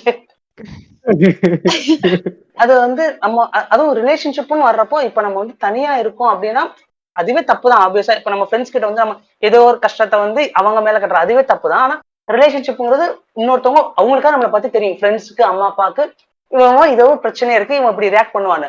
இன்னொன்னு ஒரு ஆள் வந்து நம்ம புது ஆளா நம்மளோட லைஃப்குள்ள வர்றாங்க அப்படின்னா அவங்களுக்கு ஓரளவு தான் தெரிஞ்சுக்கும். நமக்கு பத்தி அவங்க புரிஞ்சுக்கவே இன்னும் கொஞ்சம் டைம் எடுக்கும். அப்படிங்கிற பட்சத்துல 2 பேருமே அவங்களுக்கு வந்து ஒருத்தவங்க பண்றது அன்கம்ஃபர்டபுளா இருக்கு அப்படின்னா அப்பவே பேசி தீர்த்தரணும் அப்படிங்கறது எனக்கு இருக்கப்பட்டுல ரொம்பவே வந்து நான் இருக்கப்பட்டிருக்கணும் அப்படின்னு நினைச்ச ஒரு பாயிண்ட் நான் நினைக்கிறேன். நான் மட்டும் இல்ல, எல்லாருமே. ஒரு ஆண் வந்து அதுவும் பொதுவா திருமணமான ஆண் வந்து அவங்களுக்கு உள்ள இருக்க எமோஷன், அழுகை, துக்கம், சோகம் எதையுமே அவ்வளவு வெளியே காட்டிடக்கூடாது. அவங்க வந்து ஒரு ஹார்ட் ஷெல்லோட இருக்கணும். அவங்கதான் ஒரு குடும்ப பொறுப்பா இருக்கணும், தலைவனா இருக்கணும். அதே மாதிரி இந்த மாதிரி உறவினர்கள் சொல்ற ஒப்பீனியன், அப்பா அம்மா சொல்ற ஒப்பீனியன், இது எல்லாத்துக்குமே அதை கேட்டு செயல்படுத்துற ஒரு மனிதரா இருக்கணும் அப்படின்ற ஒரு ஒரு எண்ணம், ஒரு பழக்க வழக்கம் வந்து இங்க இருக்கு. அந்த மாதிரி விஷயங்களால பாதிக்கப்பட்ட ஒரு சராசரி ஆணோட பிரதிபலிப்பா அந்த விதார்த் கேரக்டர் வந்து நல்லா ரிலேட் ஆச்சு எனக்கு. உண்மைதான். அது அவனுக்கு நடந்த பிரஷர் வந்து கொஞ்சம் நிறையவே ரிலேட் ஆச்சு. இங்க 2 விஷயம். ஆம்பளை பிள்ளை அழவே கூடாது அப்படிங்கிற அந்த ஒரு அவன் கருத்து கடைசியில இருக்கு. உடைஞ்சு அழுகுறப்போ அது ரொம்ப நல்லா இருந்துச்சு. ரொம்ப ரொம்ப கஷ்டமா இருந்துச்சு. எனக்கு பர்சனலா கனெக்ட் ஆச்சு. ஓகே, அவன் அழுகும்போது நான் கஷ்டப்பட்டேன் அப்படின்ற அந்த ஒரு ஃபீல் இருந்தது. முதல்ல ஆம்பளை பிள்ளை அழக்கூடாது அப்படின்னு சொல்றதே வந்து ரொம்ப சில்லியான ஒரு விஷயமா இருக்கு. எல்லாருக்கும் அழுக வரும். அது ரொம்ப ஹியூமன் நேச்சர் தான். எல்லாருமே அழணும். கஷ்டம் வந்துச்சுன்னா ஃபீல் பண்ணணும், அழணும். அதுல எந்த தப்பும் கிடையாது. இன்னொன்னு, அதே மாதிரி பொட்ட புள்ள மாதிரி அழுகாதன்னு சொல்றதும் தப்புதான். அதுவும் தப்புதான். அந்த வார்த்தைய முதல்ல தப்புதான். எதுக்கு எடுத்தாலும் ஏதாச்சும் ஒரு ஜெண்டரோட அந்த விஷயத்த செயல்ல ரிலேட் பண்றதே ரொம்ப தப்புதான். இன்னொரு விஷயம் நான் சொல்ல வந்தது என்னன்னா, வொர்க்கிங்க வந்து குளோரிஃபை பண்றது. இப்ப ஆண் வேலை செய்றான். தன்னுடைய ஃபேமிலிக்கான ஸ்பேஸ் எல்லாம் விட்டுட்டு ஒருத்தன் போய் வேலை செய்றாங்கிறத, ஐயோ! அவர் இருக்காரு. அவர் ரொம்ப வேலை செய்வாரு. ஆபீஸ் ஒர்க்லாம் அப்படி பார்த்துப்பாரு. அவரு குடும்பத்துக்காகலாம் டைம் ஸ்பெண்ட் பண்ண மாட்டாரு. அவங்க ஆபீஸ் அப்பா ஒர்க் தான் ரொம்ப இறந்த கரெக்ட். அடுத்த நாள் கூட அவர் ஆபீஸ் வந்தாரு. அதெல்லாம் பெருமையா? ஆமா. ஆமா. ஏன்டா இதெல்லாம் பெருமையாடா? இது இப்ப ரீசெண்டா வந்து ஒண்ணு இதுக்கு இருந்துச்சு. ம். ஆக்சுவலா வந்து தோனி வந்து அவரோட குழந்தை பிறந்தப்ப அவர் வந்து போல. பட் ஆனா விராட் வந்து ஐ திங்க் விராட்டோ யாரோ ஒரு பிளேயர் நினைக்கிறேன் லீவ் எடுத்துட்டாருன்னு. ம். ஆப்வியஸா தேர் ப்ரையாரிட்டி தானே மேட்டர். ஆமா. இப்ப அவங்கவுங்களுக்கு அவங்கவுங்க ஃபேமிலி முக்கியம். இப்ப அவர் ஆப்வியஸா அவரோட நேஷனல் டியூட்டில தான் இருக்காரு, இல்லைன்னு சொல்ல. ஆனா அதையும் தாண்டி அவரோட வாழ்க்கையில அது எவ்வளவு பெரிய விஷயம், அவருக்கான பேபின்னு. அப்போ அவங்க தானே ப்ரையாரிட்டிஸ் பண்ணணும். நீங்க உடனே தோனி வந்து தோனி ஃப்ரெண்ட்ஸ் கடிக்க வந்துருவாங்களோடா. வந்து வரட்டும்டா, போடு, பேசுறேன். தோனி வந்து குழந்தைய நான் பார்க்க முடியாது, நான் விளையாடுறேன், நான் வந்து நேஷன் டீம்ல இருக்கேன்னு சொன்னது அது அவர் எடுத்த டிசிஷன் தான். நீங்க அதை வந்து குளோரிஃபை பண்ணி அதை ஜெனரலைஸ் பண்ணி அந்த மாதிரி யாராவது ஒருத்த வந்து இல்ல எனக்கு இந்த நான் இப்போதைக்கு என்னோட ஃபேமிலியை தான் நான் பார்க்க போறேன் ப்ரையாரிட்டிஸ் பண்றோம்னா ஒரு கில்ட் ட்ரப்புக்குள்ள தள்ளாதீங்க அப்படிங்கிற மாதிரி தான் நாங்க சொல்ல வரோம். அதை ஜெனரலைஸ் பண்ணி. அதே மாதிரி ஆம்பளை புள்ள அழக்கூடாது. மனுஷனா பிறந்த எல்லாத்துக்கும் அழுக வரும். கீழே விழுந்தா அழுக வரும். ஒரு பைக்ல இருந்து விழுந்தா ரத்தம் வந்து எல்லாரும் அழத்தான் செய்வான். வலி வந்தா உடனே இதெல்லாம் அழுகுறது ஆம்பளை பிள்ளை தயவு செய்து வந்து கேட்கவே கேட்காதீங்க. ஆமா.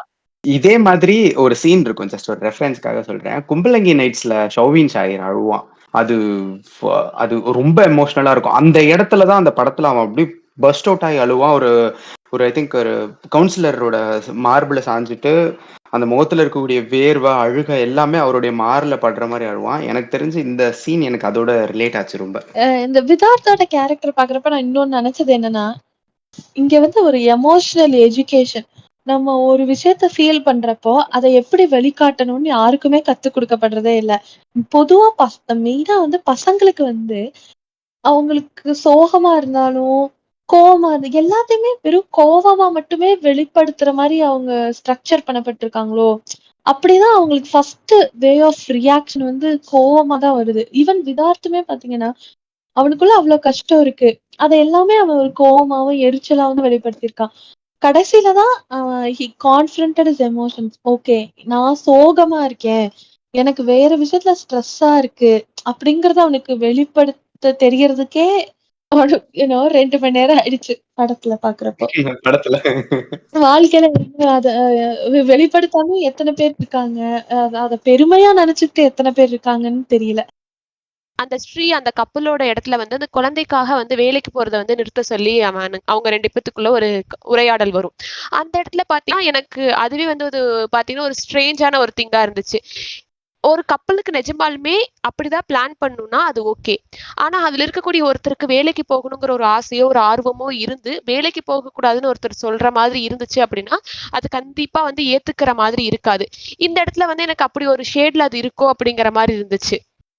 அது அது அவளுக்கு வந்து ஒரு ரெகனைசேஷன், ஒரு ஹாப்பினஸ், அவ மேலேயே அவளுக்கு ஒரு தன்னம்பிக்கை எல்லாமே தரக்கூடிய ஒரு இடமா வந்து அது இருக்கு. ஸோ நோவேர் அந்த குழந்தை அவ கன்சீவ் ஆகுறதுல இருந்தோ அந்த குழந்தையை வளர்த்துறதுல இருந்தோ அவளோட ஒர்க் எந்த இடத்துலயுமே வந்து அது ஒரு தடையாவே இருக்க போறது கிடையாது. ஆனா அதுக்கு நீ போகக்கூடாதுன்னு வந்து ஸ்ரீ சொன்னது, அந்த படத்துல சொன்னது வந்து ஒரு மிகப்பெரிய வந்து இம்பாக்ட்ஃபுல்லான ஒரு விஷயமா நான் பார்த்தேன் அந்த படத்துல. நம்ம போன பாட்காஸ்ட்ல ஒரு பாயிண்ட் சொல்லிருப்போம், பெண்கள் வேலைக்கு போறது வந்து சுதந்திரத்துக்காக மட்டும் இல்ல, சுவாசிக்கிறதுக்காகன்னு. அது இந்த இடத்துல கரெக்டா இருக்கும். அவளுக்கு பினான்சியலா தேவைப்படலைனாலும் அது ஒரு வெளி உலகத்துல வந்து அவளுக்கு எவ்வளவு பெரிய ஒரு ஸ்பேஸோ ரெக்கக்னிஷனோ கொடுத்துச்சுங்கிறத நல்லா காமிச்சிருப்பாங்க. அவளுக்கு கிடைக்காத அந்த அப்ரிசியேஷன் வந்து அந்த வெளி உலகத்துல கிடைக்கும்போது அவளுக்கு கிடைக்கிற அந்த ஒரு நிம்மதி, ஒரு ஆஸ்வாசம்ன்றது ரொம்ப பெருசா இருக்கும். ஆமா. அதுல வந்து அவ ஒரு அந்த அவங்க 2 பேருக்குள்ள சண்டை வரும்போது ஒரு பாயிண்ட் சொல்லியிருப்பா. என் மேல இருக்க கான்ஃபிடன்ஸ் எனக்கே போகுது அப்படின்னு சொல்லிட்டு. அது ரொம்ப ட்ரூ. நம்ம எவ்வளவு வேணா கேப்பபிளான ஒரு பெர்சனா இருக்கலாம். ஆனா வீட்டுக்குள்ள வந்து ஒரு சில விஷயங்கள நீ எதுக்குமே லாக்கி இல்ல, உனக்கு அறிவு இல்ல, ம், உனக்கு ஒரு ம். வாட்டி சொன்னா புரியாது அப்படிங்கக்கூடிய இந்த சொல் வந்து அந்த சொல் நம்மளுக்கு வெளியில இருந்து கிடைக்கிறது கிடையாது. நம்ம வீட்டுக்குள்ள இருக்கக்கூடிய இடத்துல இருந்தா கிடைக்குது. நம்ம மைண்ட் நமக்கே தெரியாம நம்ம அவ்வளவுதான் கேப்பபிளோன்னு சொல்லிட்டு நம்மள நம்மளே நம்ப வச்சிரும். அது அவ அந்த இடத்துல அந்த சொல்லக்கூடிய அந்த கருத்து அப்படிங்கிறது வந்து ரொம்ப ரொம்ப எனக்கு ரொம்ப இம்பாக்ட் பண்ணுச்சு. அது நாட் ஒன்லி ஃபார் ஒரு கப்பிள். நம்ம வீட்ல நம்மளோட அம்மாவ பெரும்பாலும் வந்து ஒவ்வொரு வீட்ல இருக்கக்கூடிய லேடிஸ வந்து நோக்கி இந்த வார்த்தை வந்து ரொம்ப ஈஸியா சொல்லிடுறாங்க. பெரும்பாலும் அம்மாவ உனக்கு இது புரியாதுமா நான் சொன்னா மட்டும் நீ கரெக்டா பண்ணிடுவியா? உனக்கு அறிவு இல்ல அப்படின்னு சொல்லிட்டு எல்லா இடத்துலயும் வந்து வீட்ல இருக்க லேடிஸ வந்து ஈஸியா இந்த வார்த்தைகளை சொல்லி சாடி அவங்கள நம்ம வந்து இவ்வளவுதான் நீ அப்படின்னு சொல்லி தட்டி உட்கார வச்சிடறோமோ அப்படிங்கிற ஒரு எண்ணம் வந்து எனக்கு அந்த படத்துல அவ சொன்ன அந்த டயலாக்ல எனக்கு வந்து ரொம்ப இம்பாக்ட் ஆச்சு. இது பேரண்ட்ஸ் குழந்தைகிட்டயும் பண்ணுவாங்க. ஆமா. அட் த சேம் டைம் கணவர நோக்கியும் பசங்கள் பெரும்பாலும் அம்மாக்கள்கிட்ட பண்றாங்க, கணவர்கள் எல்லா வகையிலுமே எல்லாருமே வந்து பண்றாங்க. பசங்களை வந்து கண்டிப்பா புரிஞ்சுக்காம உனக்கு சொன்னா புரியாம நீ லூசாமா நீ இப்படியாமா பண்ணுவ அப்படின்னு நம்மள அறியாம நமக்கானவங்க தானே அப்படிங்கிறத போற போக்குல ஈஸியா வந்து இது பண்ணிடுறோம். அது ரொம்பவே வந்து இந்த இதை பாக்குறப்போ ஒரு கட்டத்துல ஸ்ரீ வந்து ரியலைஸ் பண்ணுவான் ஆனா நம்மள யாரும் அந்த மாதிரி வெளி இதுல சொல்லிட்டோம்னா நமக்கு எவ்வளவு கோவமோ இல்ல ம், ம், எவ்வளவு இதா வரும், ஒரு மாதிரி கடுப்பா வரும். நம்மள போய் அவன் சொல்லிட்டானே நம்ம என்ன அவ்வளவா அப்படிங்கறது. ஆனா நம்ம அதை தினந்தோறும் நான் உட்பட கண்டிப்பா நானும் எங்க அம்மாவை வந்து ஒரு கட்டத்துல இப்படி என்ன உனக்கெல்லாம் புரியாத மாதிரி நீ சொன்ன நீ கத்துக்க மாட்டோமா வேண்டாமா விடாம லூசாமா பேசுறது இப்படின்னு கண்டிப்பா வந்து பேசியிருக்கோம். ஆனா அது எவ்வளவு பெரிய தப்புன்னு அந்த ஒரு சீன்ல ஸ்ரீ ரியலைஸ் பண்ணும்போது நம்ம எல்லாருக்குமே புரியும். ஆமால நம்மளும் நமக்கானவங்ககிட்ட இப்படி எல்லாம் பேசியிருக்கோம்ல, இப்படி எல்லாம் செஞ்சிருக்கோமே அப்படின்னு நமக்கு தோணும். ஆக்சுவலி இந்த ஸ்ரீ ஆபீஸ் சீன்ல வந்து எனக்கு ரொம்ப இரிட்டேட்டான ஒரு விஷயம், அதாவது படத்துல இல்ல, நான் போன தியேட்டர்ல அங்க வந்து மனோபாலா கேரக்டர் வந்து மேனேஜரா இருப்பாரு. சோ ஃபர்ஸ்ட் அவர் ஆமா. இன்ட்ரோடியூஸ் பண்றப்ப அவர் வைஃப வந்து திட்டுற மாதிரி காமிச்சிருப்பாங்க. அப்பவே எனக்கு அது ஒரு ம், உறுத்தலா இருந்தது. பட் ஓகே, அப்ப வந்து அது ஒரு மாதிரி ஏதோ காமெடியா காமிச்சிருந்தாங்க. கடைசியில வந்து ஸ்ரீயே வந்து மனசு மாறிடுவாரு. அப்போ மனோபாலாவும் நான் என் ஒய்ஃப வந்து அப்படி கூப்பிட்டதே இல்ல அப்படின்னு சொல்லியிருப்பாரு. முட்டாள்னு சொல்லு. அந்த கேரக்டர் வந்து அப்போ ஒரு ரியலைஸ் பண்ணியிருப்பாங்க. மனோபாலா சொல்றதுக்கு ஒரு செகண்ட் முன்னாடி தான் அந்த மெயின் கேரக்டர் ஸ்ரீ வந்து ரியலைஸ் பண்ணி அது எவ்வளவு தப்புன்னு உட்கார்ந்து அழுவாரு. ஆனா அந்த ம், சீன்ல வந்து தியேட்டர்ல அப்படி ஒரு கைத்தட்டு. எதுக்கு அவர் திருந்தினதுக்கு இல்ல. மனோபாலா ம், வந்து ம், நான் என் வைஃப வந்து பேர் சொல்லியே கூப்பிட்டது இல்ல. நினைவு தெரிஞ்சதுல ம். இருந்து ஏதோ சில வார்த்தைகள் சொல்வாரு. அதுக்கு வந்து தியேட்டர்ல அவ்ளோ கைத்தட்டு. எனக்கு ரொம்ப இவ்ளோ 2 1/2 மணி நேரம் படம் பார்த்தோம். இது வந்து உங்களுக்கு ஒரு காமெடியா தெரியுது. அந்த வைஃப திட்டுறது வந்து உங்களுக்கு அவ்ளோ என்டர்டெய்னிங்கா இருக்குன்னா, எனக்கு புரியல. எதுதான் அப்போ நம்ம தலைக்குள்ள ஏறும்? இயர்ஸ் ஆஃப் ட்ரைனிங் வேஸ்டட் தான். ஆமா. இருங்க யாருன்னா, நேர்கொண்ட பார்வை படத்த பார்த்துட்டு வந்து, இது பெண்களுக்கான படம். பெண்கள் நிச்சயமா அந்த படத்த பார்க்கணும் அப்படின்னு சொன்ன அதான். அதே கூட்டமா தான் இருக்கும். அதே மாரி தான் இந்த படத்துல அபர்ணதி கேரக்டர வந்து ஸ்டார்ட்டிங்ல அவங்க அந்த ஜிம் ப்ரோக்ராஸ்டினேட் பண்றது, அந்த பிரியாணி சாப்பிடுறது, எனக்கு வந்து ஒரு விதத்துல அது ஒரு சிரிப்பு கொண்டு வந்தாலுமே, ஓகே அந்த பொண்ணு அவங்களோட ஒரு ரிலேட் ஆயி பார்த்துட்டு இருக்கப்போ, அந்த அந்த சீனுக்குலாம் அப்படி ஒரு சிரிப்பு, ஒரு அப் அம் அது நம்ம வீட்ல இருக்கவங்களையும் இவங்க இப்படித்தானே பார்த்து சிரிப்பாங்க. I'm very personally against this stupid wife jokes. எனக்கு இந்த ஃபங்ஷன்ல லேடீஸ் எல்லாம் கிச்சனுக்குள்ள போனோடனே ஹால்ல 4-5 அங்கிள்ஸ் உட்காந்துக்கிட்டு அந்த ஜோக் அடிப்பாங்க பாருங்க. எனக்கு telling it in the most decent way. It is not at all funny. அது வந்து உங்க வைஃப் வந்து இது ஜோக் தானே, ஜோக்கா எடுத்துக்கன்னு எவனா சொன்னீங்கன்னா செம எரிச்சல் வந்துரும். நீங்க வந்து ஒரு ஒரு மனிதர் வந்து எப்படி மட்டம் தட்டுறீங்க பாருங்களேன். அதுல உங்களுக்கு என்ன அப்படி ஒரு சிரிப்பு வேண்டி? அதுதான் உங்களுக்கு அவ்ளோ என்டர்டெய்னிங்கா இருக்கு. எனக்கு ரம்யா சொன்ன மாதிரி எனக்கு ஒரு தியேட்டர் எக்ஸ்பீரியன்ஸ் இந்த படத்துல வந்து ரொம்ப எனக்கு அது எல்லாரும் சிரிக்கிறாங்க. எனக்கு மட்டும் அந்த சீன்ல ரொம்ப பயமா இருந்துச்சு. என்னன்னா விதார்த் கேரக்டர் வந்து அந்த படத்துல ஒரு டயலாக் வந்து சொல்லுவாங்க. ஆக்சுவலி நீ என்னை ஏமாத்தி சொல்ல போனா நீ என்னை ஏமாத்தி கல்யாணம் பண்ணிருக்க அப்படின்னு வந்து அந்த ஒரு டயலாக் சொல்லியிருப்பாங்க. அதுக்கு தியேட்டரே கை தட்டி சிரிக்குது. ஆனா ரியல்லி வந்து ஆஹ் அவளுக்கு வந்து ஒரு குழந்தை பிறந்திருக்கும், 1 வயசு இருக்கும். அந்த பொண்ணு வந்து ஆக்சுவலி வந்து பயாலஜிக்கலி அவளோட பாடியில எவ்வளவு விஷயத்த கோ த்ரூ பண்ணிருப்பா, எவ்வளவு ப்ராசஸ் உள்ள நடந்திருக்கும், எவ்வளோ லாட் ஆஃப் ஹார்மோனல் சேஞ்சஸ் அவளோட பாடியில இருந்திருக்கும், அதோட வெளிப்பாடால அது இருக்கும். அதெல்லாம் எந்த பாயிண்ட்லயுமே நோவேர் அங்க யாருமே ரிலேட் பண்ண மாதிரி எனக்கு தெரியல. எனக்கு அந்த இடத்துல அது ஒரு பயங்கர ஷாக்கா தான் இருந்துச்சு.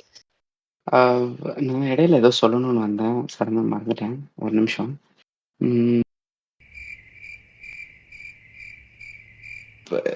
ரம்யா, நீ பேசிட்டு இருக்கும்போது சொல்லிட்டு இருந்த அந்த எல்லாரும் உட்காந்து வைப்ஸ பத்தி ஹஸ்பண்ட்ஸ் எல்லாம் சேர்ந்துக்கிட்டு ஜோக் கிராக் பண்றது, உட்காந்து அவங்கள பத்தி அவங்க இல்லாத ஒரு இடத்துல அவங்கள பத்தி பேசுறது, சில நேரங்கள்ல அவங்கள வச்சுக்கிட்டே கூட அவங்கள மட்டம் தட்டுறது அப்படிங்கிற அந்த விஷயம் நடக்கும். இதுக்கு எல்லாத்துக்கும் ஒரு ஒரு மிகப்பெரிய ஒரு பிளாட்ஃபார்ம் அமைச்சு கொடுத்ததா நான் வந்து பட்டிமன்றங்களை பார்ப்பேன். Oh Sun my TV, god! Kalaignar correct. TV, பல பல அனைத்து டிவி மீடியால நடக்கக்கூடிய அந்த அந்த பட்டிமன்றங்கள் ஒருத்தர் எல்லாத்துலயும் போய்கிட்டு அவரு பேர் என்ன?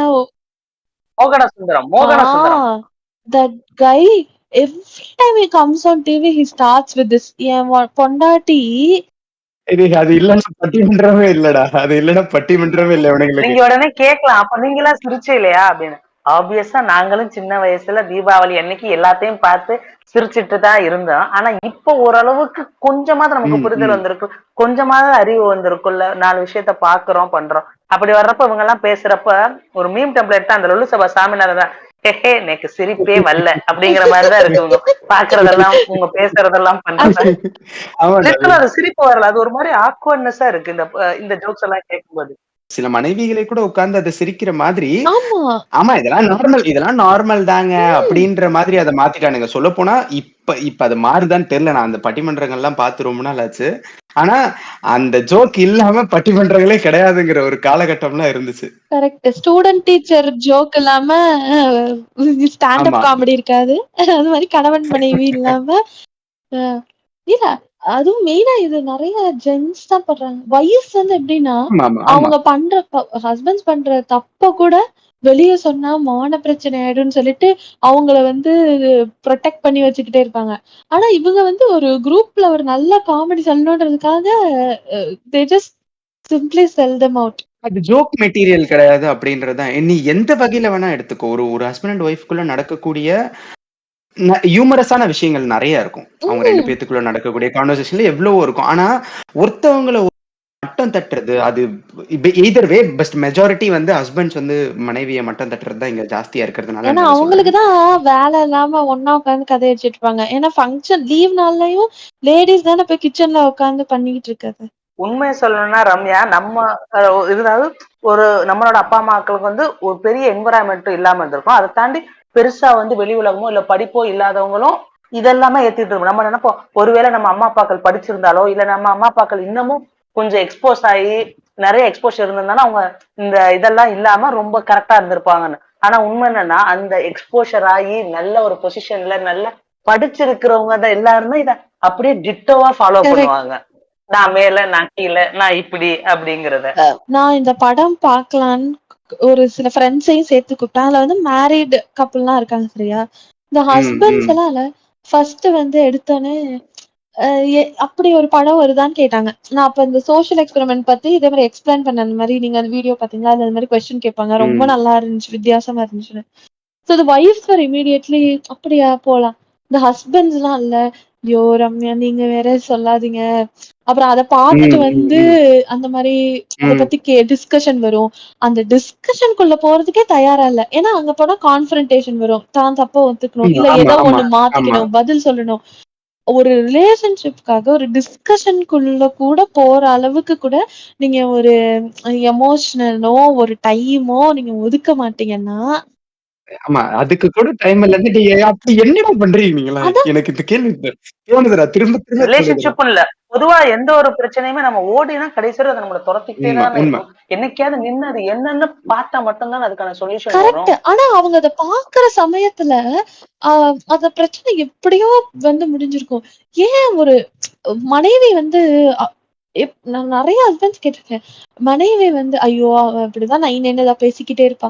நீங்க அவங்க என்ன பேசுறாங்கன்னு தடவையே நின்னு காத குடுத்து கேட்டிருந்தீங்கன்னா, அவங்க இவ்ளோ நை நைன்னு எதுக்கு பேச போறாங்க? 10 தடவ சொல்லி 10வது தடவ கத்தி கூப்பாடு போட்டதுக்கு அப்புறம் தான், அந்த விஷயத்த பத்தி நீங்க உங்க கவனத்தையே குடுக்குறீங்க. சோ நீங்க வந்து இப்ப பி ரெடி தப்பிக்கிறதுக்காக டூ வந்து ஹேவ் யோசிக்கிறீங்க. டிஸ்கஷன். ஆமா. இப்ப அதாவது இந்த தப்பிச்சுக்கலாம். மாரி இப்ப இது முடிஞ்சா போதுன்றீங்க. ஒரு காலகட்டத்துல அது வந்து ஒரு மொத்த ரிலேஷன்ஷிப்பே உடைக்கிற அளவுக்கு வந்து நிக்கும். அது இங்க கரெக்ட். யாருக்குமே புரிய மாட்டேங்குது. வைஸ் வெர்சா தான் அப்ப போத் 2 பேத்துக்குமே. அதான் டிஸ்கஷன்ஸ்ல இவ உட்காருங்க. இவங்க வந்து இப்ப பேச ரெடியா இருக்கப்போ, அந்த ஆப்போசிட்ல இருக்கவங்க வந்து மனசு விட்டு போயிருப்பாங்க. அவ்வளதான், இப்படிதான், இவ்வளதான். அதுக்கப்புறம் அத நீங்க நெனச்சா கூட சரிப்படுத்த முடியாத ஒரு நிலைமைக்கு போயிரலாம் இல்லையா? ஓ! ஏன் உங்க பார்ட்னர் கிட்ட எமோஷனலா வல்னரபிளா இருக்கத வந்து தவிர்த்து ஓடுறீங்க? அவங்க கிட்ட ஆமா நான் இப்படிதான் ஃபீல் பண்றேன். இதனால தான் இப்படி பண்றேன். எனக்கு இதுனா பயம். அ இப்படி ஆயிருமோன்னு பயம்ன்றத நீங்க நம்ம ஸ்ரத்தா கூட அப்படிதான். She was trying to not show her vulnerability. இந்த ரிலேஷன்ஷிப் ஏதாவது ஆயிருமோன்ற பயத்த காமிச்சிற கூடாதுன்னு பொத்தி பொத்தி வச்சிருந்தாங்க இல்லையா? குறைஞ்சபட்சம் எனக்குள்ள அந்த மாரி ஒரு பயம் இருக்கு அப்படிங்கிறத கன்வே பண்ணியிருந்தா கூட, அதுக்கான சொல்யூஷன் அந்த பார்ட்னர் கிட்ட இருந்தே கிடைச்சுக்கிறதுக்கான வாய்ப்பு இருக்கு. ஆ அட்லீஸ்ட் அவங்க புரிஞ்சுக்குவாங்க இல்லையா? இதனால தான் நீங்க இப்படி நடந்துக்கிறீங்கன்னு. உண்ம. Don't run away from conversations. உட்கார்ந்து பேசுங்க. ஏன்னா, உங்க வாழ்க்கை ஃபுல்லா உங்க கூட வரப்போறவங்கள்ட்ட நீங்க பேசலன்னா, வேற யார்ட்ட தான் நீங்க பேசுவீங்க? கல்யாணத்துக்கு முன்னாடி நெறைய பேசியிருப்போம். ஆனா கல்யாணத்துக்கு அப்புறம் எதுவுமே பேச மாட்டோம். எல்லாத்தையும் கேட்டா எனக்கு வொர்க் லைஃப் இருக்கு, வொர்க் டென்ஷன் இருக்குன்னு. நம்ம உண்மைய சொல்லப்போனா 10 நிமிஷம் அதிகபட்சமா ஒரு பஞ்சாயத்து வருதுன்னு வச்சுக்குவோம். 10 நிமிஷம் கூட ஆகாது உட்கார்ந்து பேசுனோம்னா. அது போற போக்குல போயிட்டு அது மறுபடியும் நார்மல் லைஃப்க்கு வந்துரும். ஆனா நம்ம ஒர்க் ஸ்ட்ரெஸ்ஸா இருக்கு, இப்போதைக்கு நீ இத வந்து கொண்டாடாதன்னு சொல்றது. இல்ல நம்ம எல்லாருமே மனுஷன் தான். எல்லாத்துக்கும் ஒரு குறிப்பிட்ட லிமிட் தான் இருக்கும். ஒரு கட்டத்துக்கு மேல நீங்க எவ்வளவுதான் ஒரு இத நம்ம பிடிச்சு நிப்பாட்டணும் அப்படின்னா, வெறுமை தான் வந்து உட்காரும். நீங்க திருப்பி இழுத்து கொண்டாந்து ஒட்டினாலும், ஏதோ பேருக்கு ஒட்டிட்டு நான் சொசைட்டிக்காக வாழ்றேன், இல்ல பையனுக்காக வாழ்றேன்னு ஒரு அன்பே இல்லாம 2 சோல் இல்லாத 2 உடம்பு வந்து வாழ்ற மாரி இருக்கும். அது அப்போ உங்களால நிம்மதியாவே இருக்கவே முடியாது. ஆனா, obviously I am not in a relationship சொல்ல மறந்துட்டீங்க அந்த பாயிண்ட்ல.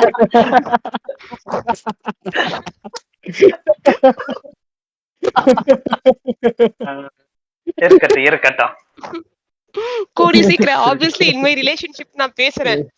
இந்த படத்த வந்து நான் ரிலேஷன்ஷிப்ல இல்லாதவங்க பாக்குறப்போ ஏகப்பட்ட கேள்வி வரும். அட் த சேம் டைம் சந்தோஷமும் வரும். சந்தோஷம் வந்து அடுத்த நிமிஷமே நமக்கு இப்படிலாம் பண்ணணும் போல, நம்ம இப்படி உட்காரணும், இப்படி பேசணும், கரெக்டா வந்துருமா அப்படிங்கிற மாதிரி யோசனை வரும். நான் பாக்குறப்ப எனக்கு ரொம்ப வந்து நான் லாஸ்டா ஆக்சுவலா நானும் ஸ்ரீ எல்லாருமே அவ்வளவு சீக்கிரம் தியேட்டர் போக மாட்டோம். ரொம்ப கரெக்டா அந்த படத்துக்கு சூஸ் பண்ணி ரொம்ப சூஸியா இருப்போம். அப்பதான் தியேட்டருக்கு போவோம்.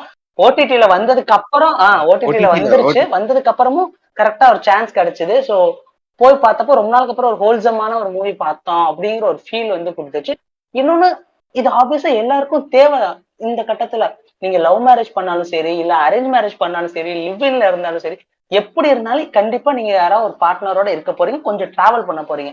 அப்படிங்கிற பட்சத்துல அத பற்றிய புரிதல் கொஞ்சமாவது உங்களுக்கு வேணும். ஆப்போசிட்ல இருக்கிறவங்களை வந்து புரிஞ்சுக்கணும். கண்டிப்பா இருக்கப்பட்டவர் வந்து உங்களுக்கு வந்து அதற்கான கேள்விகளையோ, இல்ல அதற்கான உரையாடல்களையோ ஒரு சின்ன தெளிவையோ உங்களுக்கு வந்து ஏற்படுத்தும். நம்ம இப்படி பேசக்கூடாது நம்மளோட பார்ட்னர்ட்ட. இல்ல நம்ம இத கண்டிப்பா நம்ம பார்ட்னர்ட்ட பேசணும். இவங்களை இப்படி ரெஸ்பெக்ட் பண்ணணும். நமக்கு இப்படி ஹர்ட் ஆச்சுன்னா அவங்க கிட்ட உடனே சொல்லிடணும். அப்படிங்கறத எல்லாத்தையுமே ஒரு சின்ன ஒரு ஹிண்டோ இல்ல ஒரு கிளிம்ஸோ உங்களுக்கு வந்து கொடுக்கும் இருகப்பட்டது. கரெக்ட். இல்ல ஆல்சோ இன்னொரு செட் ஆஃப் ஆடியன்ஸ் தான் எப்படி இருந்தாங்கன்னா, படம் ஃபுல்லா பார்த்துட்டு, "ச்சே நல்ல படம். ஆனா இதெல்லாம் ரியல் லைஃப்லலாம் நடக்குமா? இதெல்லாம் ரியல் லைஃப்ல நடக்குமா?" அதாவது நல்ல படம் தான். ஆனா இதை எடுத்துக்கிட்டு நான் மாறணும்லாம் அவசியம் இல்ல. அந்த மாதிரி ஒரு ஆட்டிடியூடோட ஒரு சில பேரை நான் பார்ப்பேன். என்ன கேட்டா நீங்க இன்னும் அந்த படம் சப்போஸ் பார்க்கல அப்படின்னா, இல்ல இன்னொரு தடவை பார்க்கலான்ற ஐடியா வச்சிருந்தீங்கன்னா, ஒரு ஓப்பன் மைண்டடோட போங்க. இதெல்லாம் பண்ணா நம்ம ரிலேஷன்ஷிப்பும் நம்மளுக்கும் ஒரு நல்ல ரிலேஷன்ஷிப் நடக்கலாம் இல்லையா? அப்படின்ற ஒரு எண்ணத்தோட போங்கன்னு that's my advice future audience. அதே மாதிரி ரிலேஷன்ஷிப்ல இருக்கவங்க தான் பார்க்கணும்ல. கல்யாணம் ஆனவங்க 40 வயசுல இருக்கிறவங்க, ஏன் 60 வயசுல கூட ஒரு கப்பல் வந்து இதை நான் பார்க்கலான்னு தான் சொல்லுவேன். ஏன்னா அவங்களுக்குள்ளயும் வந்து ஏதாவது சொல்லாம இருந்திருக்கலாம். விதார்த் வந்து 25 வயசு 35 வயசு 30 வயசு கிட்டன்னு வச்சுக்கோமே, அவருக்கு ஒரு குழந்தை இருக்கு இந்த படத்துல அப்படின்னா, ஒரு 30 இயர்ஸ்ல வந்து அவருக்கான இது எல்லாத்தையுமே கொட்டிட்டார் ஒரு கவுன்சிலர் கிட்ட. எனக்கு இந்த மாதிரி எல்லாம் பிரச்சனை இருக்குன்னு. ஏன் 60 வயசு வரைக்குமே நம்மளோட அம்மா அப்பா ஆகட்டும், இல்ல தெரிஞ்சவங்க எல்லாம் எல்லாருமே கண்டிப்பா அவங்களுக்கு அவங்களோட மேரேஜ் டைம்ல இப்பவும் கூட குறைகளோ இல்ல ஒரு சோகமோ இருக்கும். இதெல்லாம் சொல்லும் பட்சத்துல ஒரு பெரிய ரிலீஃப் கிடைக்கும். இன்னும் சொல்ல போனா இன்னும் இருக்கும் பட்சத்துல அந்த 60ஐயும் தாண்டி இன்னமும் அது ஸ்ட்ராங் ஆயிட்டு தான் இருக்கும். அதனால இவங்கதான் பார்க்கணும். இதெல்லாமே வந்து யங்ஸ்டர்ஸ்க்கான படம், ரிலேஷன்ஷிப்கான இருக்கிறவங்க பார்க்க வேண்டிய படம், இல்ல கோயிங் டு கெட் மேரிட் சீக்கிரமே அப்படின்னா அவங்க பார்க்க வேண்டிய படம் இல்ல. ஒரு 2 பார்ட்னர்ஸ் இருக்காங்கன்னா கண்டிப்பா எல்லாருமே பார்க்க வேண்டிய படம் தான் நான் சொல்லுவேன். ஏன்னா எல்லாருக்குமான ஒரு உரையாடல் இது கொடுக்கும். அது யாரா வேணா இருக்கட்டும், 2 பார்ட்னர் எந்த ஏஜ் குரூப்பா வேணாலும் இருக்கட்டும் அப்படிங்கறதான் என்னோட பாயிண்ட். இவ்வளவு நேரம் இந்த படத்தை பத்தி நிறைய விஷயங்கள் பேசணும். மெஜாரிட்டி வந்து இதுல இருக்கக்கூடிய பாசிட்டிவான விஷயங்கள் மட்டும்தான் பேசியிருக்கோம்னு நினைக்கிறேன்.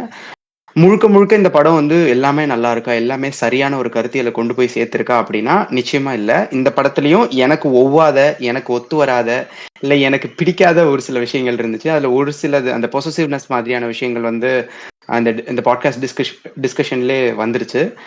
இன்னொன்னு பாத்தீங்கன்னா, மோஸ்ட்லி இது எலீட் பீப்புளுக்கான ஒரு எலீட் பீப்புளை மட்டுமே காட்டக்கூடிய ஒரு படமா இருந்த மாதிரி எனக்கு தோணுச்சு. எனக்கு அது பெருசா ஒத்து வரல. இதே மாதிரி பலருக்கும் பல வேறுபட்ட கருத்துக்கள் இருக்கலாம். ஆனா இந்த படம் ஒரு முடிவை சொல்லுச்சுல்ல, இந்த படத்தோட எண்ட் ஒரு முடிவை கொண்டு வந்து சொல்லுச்சுல்ல, அது வந்து எனக்கு ரொம்ப சென்சிபிளாவும், அது வந்து என்னால ஏத்துக்கொள்ளக்கூடிய ஒரு விஷயமாவும் இருந்துச்சு. அதனால எனக்கு இந்த படம் ரொம்ப பிடிச்சிருந்தது. ரிலேஷன்ஷிப்ஸ்ல ஆப்வியஸ்லி நிறைய பிரச்சனைகள் வரதான் செய்யும். முடிஞ்ச அளவுக்கு உட்கார்ந்து பேசினா அது குறித்த விவாதங்கள், உரையாடல்கள், விவாதம்னு கூட சொல்ல மாட்டேன், உரையாடல்கள் நடந்தா அந்த பிரச்சனைகளுக்கான தீர்வு காண முடியுங்கிறது என்னோட ஒரு மிகப்பெரிய நம்பிக்கை இருக்கு. அந்த நம்பிக்கை சாத்தியப்படுங்கிற நம்பிக்கை எனக்கு இருக்கு. எனக்கு இந்த படத்துல இருந்து நான் கடைசியா ஒரு 2 பாயிண்ட் சொல்ல விரும்புறேன். ஃபர்ஸ்ட் வந்து எனக்கு இந்த படத்துல ஒரே ஒரு குறைன்னு இல்ல, இது இருந்தா நல்லா இருக்குமேன்னு தோணுன ஒரு பாயிண்ட் என்னன்னா, 3 ரிலேஷன்ஷிப்புமே அவங்க ஒர்க் பண்ணி சேர்ந்துட்டாங்க. பட் ஒரு சில ரிலேஷன்ஷிப் இருக்கும் இல்லையா? அத வந்து ஒரு ஒரு அப்யூசிவ் ரிலேஷன்ஷிப்பா இருக்கலாம். பிசிக்கலாவோ, மென்டலாவோ இர்ரிப்பேரபிள். ஒரு ஒரு சில ரிலேஷன்ஷிப்ல இருந்து வெளிய வர்றது தான் நல்லது. அந்த மாதிரி ஒரு ரிலேஷன்ஷிப்பே அவங்க காமிச்சிருக்கலாம் அப்படின்னு தோணுச்சு. எல்லா ரிலேஷன்ஷிப்பயுமே நம்ம ஒட்ட வைக்க முடியாது இல்லையா? சிலதுல இருந்து வெளிய வரதான் செய்யணும். அப்படி ஒண்ணு காமிச்சிருந்தா அ இன்னும் நல்லா இருந்திருக்குமோன்னு எனக்கு தோணுச்சு. ஒரு டயலாகா கன்வே பண்ண ட்ரை பண்ணியிருப்பாங்க. அது அந்த அளவுக்கு ஒர்க் ஆகல. கரெக்ட். ஒரே ஒரு இடத்துல எனக்கு எனக்கு அத அத பத்தி பேசின ஒரே ஒரு டயலாக் என்ன ஞாபகம் வருதுன்னா, ஸ்ரத்தா வந்து சொல்லியிருப்பாங்க. ஒரு சில ரிலேஷன்ஷிப்ல இருந்து நானே வெளிய வர சொல்லுவேன். ஆனா உங்களோடது அந்த மாரி இல்லன்ற மாரி சொல்லியிருந்தாங்க. பட் அதையும் காமிச்சிருக்கலாம். பட் ஓவராலா இறுகப்பற்று மாதிரி ஒரு மூவி வந்து இவ்வளோ நல்ல வரவேற்பு கிடைச்சிருக்கதே ஒரு நல்ல விஷயமா நான் பார்க்குறேன். நெறைய நல்ல படங்கள் மாரி பல வருஷம் கழிச்சு இது ஒரு அண்டர் ரேட்டட் மூவியான நல்லா இருந்துச்சுன்னு இல்லாம, படம் வந்தப்பவே அதுக்கு ஒரு நல்ல வரவேற்பு இருந்து, அதுக்கு ஒரு அக்செப்டன்ஸ் இருந்து, பேசப்பட்டு வெறும் வேர்ட் ஆஃப் மவுத்லயே வந்த படம். அதுவும் ஈவன் லியோ ரிலீஸ் ஆனதுக்கு அப்புறம் கூட நான் பல தியேட்டர்கள்ல இறுகப்பற்று ஷோஸ் பார்த்தேன். So which is a good sign. So இப்போ இந்த மாரி ஒரு படம் சக்சஸ் ஆகுறப்போ, இது மாரி இன்னும் பல படங்களுக்கு ப்ரொடியூசர்ஸ் வந்து செலவு பண்ண தயாரா இருப்பாங்க. இன்னும் ஒரு நல்ல கன்டென்ட் இருக்க இது மாதிரி படங்கள் வர்றதுக்குரிய ஒரு சான்ஸா, ஒரு பிகினிங்கா இருக்கப்பெற்ற பார்க்குறேன். 3 ரிலேஷன்ஷிப்பும் ஒருவேளை டைட்டில வந்து ஜஸ்டிஃபை பண்றதுக்காக 3 ரிலேஷன்ஷிப்பும் ஒர்க் பண்ணி இருக பற்றிக்கிட்டாங்கன்னு வச்சுக்கலாம். ஒரு அபியூசிவோ ஒரு டாக்ஸிக் ரிலேஷன்ஷிப்பா கண்டிப்பா அதை நம்ம இருக்கப்பட்டணும்னு அவசியமே கிடையாது. அது லாஸ்ட்ல நம்மளை இறுக்கி நம்மளும் செத்து போயிடும். அதை எவ்வளவுக்கு எவ்வளவு விடுறோமோ அதுதான் வந்து ரொம்ப நல்லது. இந்த டைட்டில் அவங்க வந்து ஒர்க் பண்ணா ஒரு ரிலேஷன்ஷிப்ல வந்து நம்ம வந்து பேசணும் பிரச்சனைகளை, அதை வந்து சரி பண்ணிக்கணும் அப்படிங்கிற சொன்னதான் பெரிய கருத்தா பாக்குறேன்.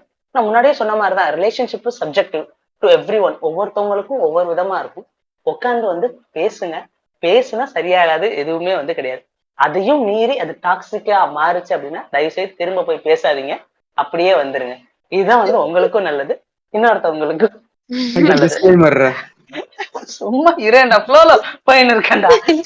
மியூச்சுவல் ஃபண்ட் மாதிரி இது தனிப்பட்ட விருப்பங்களுக்கு உட்பட்டது. வந்து எவனா கடிச்சு வைப்பான். போன தடவை வந்தான்ல நாட்டால், இந்த தடவை அந்த சண்டைக்குழி படத்துல வரும்போது நாட்டால் மண்ணா ஆமாண்டா எஸ் ஆல்மன் தான்டா அப்படின்னு சொல்லிடுறான். ஆமா சும்மா சனாவின் சொந்த கெட்ட கருத்து கெட்ட இல்லை. பண்ணுங்க. நானும் வந்து கரெக்டா வந்து ஒரு 2 நாள் முன்னாடி தான் படம் பார்த்தேன். அன்னையோட இருக்கப்பட்டு வந்து எடுக்கிறாங்க தியேட்டர்ல இருந்து அப்படின்னு சொன்னாங்க. சோ அதனால எனக்கு அந்த சான்ஸ் கிடைச்சனால போய் பார்த்தேன். இவ்வளவு தூரமும் வெறும் வேர்ட் ஆஃப் மவுத்ல வந்து இந்த படம் வந்து இருக்கு அப்படிங்கிறது காரணம் என்னன்னா, ரிலேஷன்ஷிப் வந்து இதுக்கான பிரச்சனைகளும் இல்ல ரிலேஷன்ஷிப்ல வந்து நம்ம வந்து ஒரு உரையாடலை நிகழ்த்தணுங்கிறது என்னைக்கும் வந்து மாற போறது இல்லை. அது காலங்காலமா அது நம்ம கூட இருக்கிறதுனால இன்னமும் சரியான புரிதலோடய இன்னும் ஒரு விவாதங்களையோ ஒரு உரையாடல்களோ கிரியேட் பண்ற மாதிரி நிறைய படங்கள் வர்றதுக்கு இருக்கப்பட்டு வந்து ஒரு ஒரு முன்மாதிரியா வந்து இருக்கும். நான் லாஸ்ட் டே போறப்ப கூட கிட்டத்தட்ட ஹாஃப் ஆஃப் த தியேட்டர் வந்து ஃபுல்லாகி தான் இருந்துச்சு இருக்கப்பட்டு. ஸோ இந்த மாதிரி ஒரு படம் இன்னும் நிறைய வந்து வரணும். ரிலேஷன்ஷிப்பை வந்து இன்னும் நிறைய வந்து எக்ஸ்ப்ளோர் பண்ணும் 2 பேருக்கும். எங்களுக்கு கேட்டீங்கன்னா அது வந்து சேம் செக்ஷுவல் ரிலேஷன்ஷிப்பை பத்தின படங்கள் கூட வரலாம், வந்திருக்கு 1-2, அது எல்லாமே அன்நோட்டிஸ்டா வந்து போயிருச்சு. இன்னமும் அதை பற்றிய புரிதல் வந்து யாருக்குமே வந்து கிடையாது. ரிலேஷன்ஷிப்னா வெறும் ஆணும் பெண்ணும் மட்டும்தான் வந்து நிறைய பேர் நினைச்சுக்கிட்டு இருக்காங்க. சொசைட்டி அதை தான் வந்து அக்செப்ட் வந்து பண்ணிட்டு இருக்கு. அது மட்டும் இல்லாம எல்லா காதலும் காதல் தானே புரியுற அளவுக்கான அட்லீஸ்ட் ரொம்ப டைம் எடுத்தாலும் இப்படி ஒண்ணு இருக்கு, இது எல்லாமே தப்பு கிடையாது, எல்லாமே காதல் தான் சொல்ற மாதிரியான படங்களாவது வர்றதுக்கு இந்த இருக்கப்பட்டு வந்து கண்டிப்பா வந்து வழிவகுக்கும் அப்படின்னு நான் நம்புறேன். இதான் வந்து எனக்கு தோணுச்சு இருக்கப்பட்டு பார்க்கும்போது. எனக்கு இருகப்பற்று படம் பார்க்கும்போது எனக்கு என்ன தோணுச்சுன்னா, அந்த டாக்ஸிக் ரிலேஷன்ஷிப் இதெல்லாம் தள்ளி வச்சுட்டு, ஒரு சாதாரணமான ஒரு கணவன் மனைவியா ஒரு வீட்டுக்குள்ள இருக்கவங்க, அந்த ஒரு ரிலேஷன்ஷிப் அழகா கொண்டு போக, அந்த வீடு இன்னும் அழகா இருக்க, அந்த வீடு இன்னும் சந்தோஷமா இருக்க, நம்ம எந்த மாதிரி ஒரு ஹெல்த்தியான கான்வர்சேஷனை வீட்டுக்குள்ள வைக்கலாம், எந்தெந்த மாதிரி சின்ன சின்ன எஃபர்ட்ஸ் நம்ம போடலாம், நம்ம 2 பேருக்கும் என்னென்னலாம் நம்ம செஞ்சுக்கலாம், அப்படிங்கிற ஒரு விஷயத்த, ஒரு விஷுவலைசேஷனை, அந்த ஒரு பெர்ஸ்பெக்டிவை நம்ம எல்லாருக்கும் காமிச்ச ஒரு படமா நான் வந்து இருகப்பற்ற பார்த்தேன். அது மட்டும் இல்லாம நம்மளுக்கு இந்த ஊர்ல இந்த உலகத்துல நம்ம போற இடங்கள்ல எந்த இடத்துல எந்த ஒரு பிரச்சனையா இருந்தாலுமே ஃபைனலி நம்ம வந்து இருக்கக்கூடிய ஒரு வீடு நமக்கு வந்து ஒரு ஆஸ்வாசத்தை தரக்கூடிய இடமா இருக்கணும். அதுக்கு நம்ம வீட்டுக்குள்ள இருக்கக்கூடிய நபரும் நம்மளும் ஒரு அன்பால இணைக்கப்பட்டவர்களா இருக்கணும். அது கண்டிப்பா இருக்கணும். அவங்களை இறுகி பற்றிக்கணுங்கிற இருகப்பட்டு ரொம்ப அழகா சொன்ன மாதிரி இருந்துச்சு. அந்த படத்துல சொன்ன மாதிரியேதான் அவங்க வேண்டான்னு சொல்றதுக்கு நம்ம ஒரு 1000 காரணங்கள் நம்ம கண்டுபிடிச்சாலும் வேணுங்கிறதுக்கு அவங்க வேணுங்கிற ஒரு காரணம் போதும். இந்த பாட்காஸ்ட்க்கு இடையில கப்பிள் தெரப்பி பத்தி வேற ஒரு பாட்காஸ்ட் எபிசோடு ஒன்று இருக்கு அப்படின்னு சொல்லி நான் சொல்லியிருந்தேன். அது என்னன்னு பார்த்தீங்கன்னா, இப்போ செக்ஸ் எட் தமிழ் அப்படிங்கிற தமிழ் பாட்காஸ்ட்ல எபிசோட் நம்பர் 28 வந்து அவங்க கப்பிள் தெரப்பி பத்தி பேசியிருப்பாங்க. நான் அதோட லிங்கையும் இந்த எபிசோட் லிங்க் டிஸ்கிரிப்ஷன்ல நான் ப்ரொவைட் பண்றேன். வாய்ப்பு இருக்கிறவங்க அதையும் கேட்கலாம். இருகப்பற்று அப்படிங்கிற படத்தை பத்தின எல்லாருக்கும் பல்வேறுபட்ட கருத்துக்கள் இருக்கலாம். ஒவ்வொருத்தவங்களுக்கும் ஒவ்வொரு மாதிரி இந்த படம் போய் சேர்ந்திருக்கும் அப்படிங்கிறத நானும் முழுசா ஏத்துக்கிறேன். ஆனா அதையெல்லாம் தாண்டி இங்க சமூகத்துல ஒரு திருமணமானவங்களுக்கு இடையில இருக்கக்கூடிய பிரச்சனைகளை குறித்தான ஒரு ஹெல்தியான ஒரு ஆரோக்கியமான உரையாடலை இந்த படம் நிகழ்த்துச்சு அப்படிங்கிறத நாங்க முழுசா நம்பணும். அதனாலதான் இந்த எபிசோட் நாங்க பேசியிருக்கோம். உங்களுக்கு நிச்சயமா இது குறித்தான மாற்று கருத்துக்கள் இருக்கலாம். மாற்று கருத்துக்கள் இருந்தால் வரவேற்கிறோம். இதுவரைக்கும் இந்த எபிசோட மிகவும் பொறுமையா கேட்டதுக்கு எங்களுடைய மனமார்ந்த நன்றி. இந்த படத்தை பத்தி ஒரு வரியில சொல்லணும் அப்படின்னா நீங்க என்ன சொல்லுவீங்க? A relationship requires effort and it's the responsibility of both the people in the relationship. ஒருவரை மீண்டும் மீண்டும் காதலிப்பது என்பது மீண்டும் மீண்டும் மன்னிக்க துணிவது. உங்களுக்கானவங்களை இருக்கப்பட்டிருக்கீங்க, ஆனா இறுக்கி மட்டும் பிடிக்காதீங்க.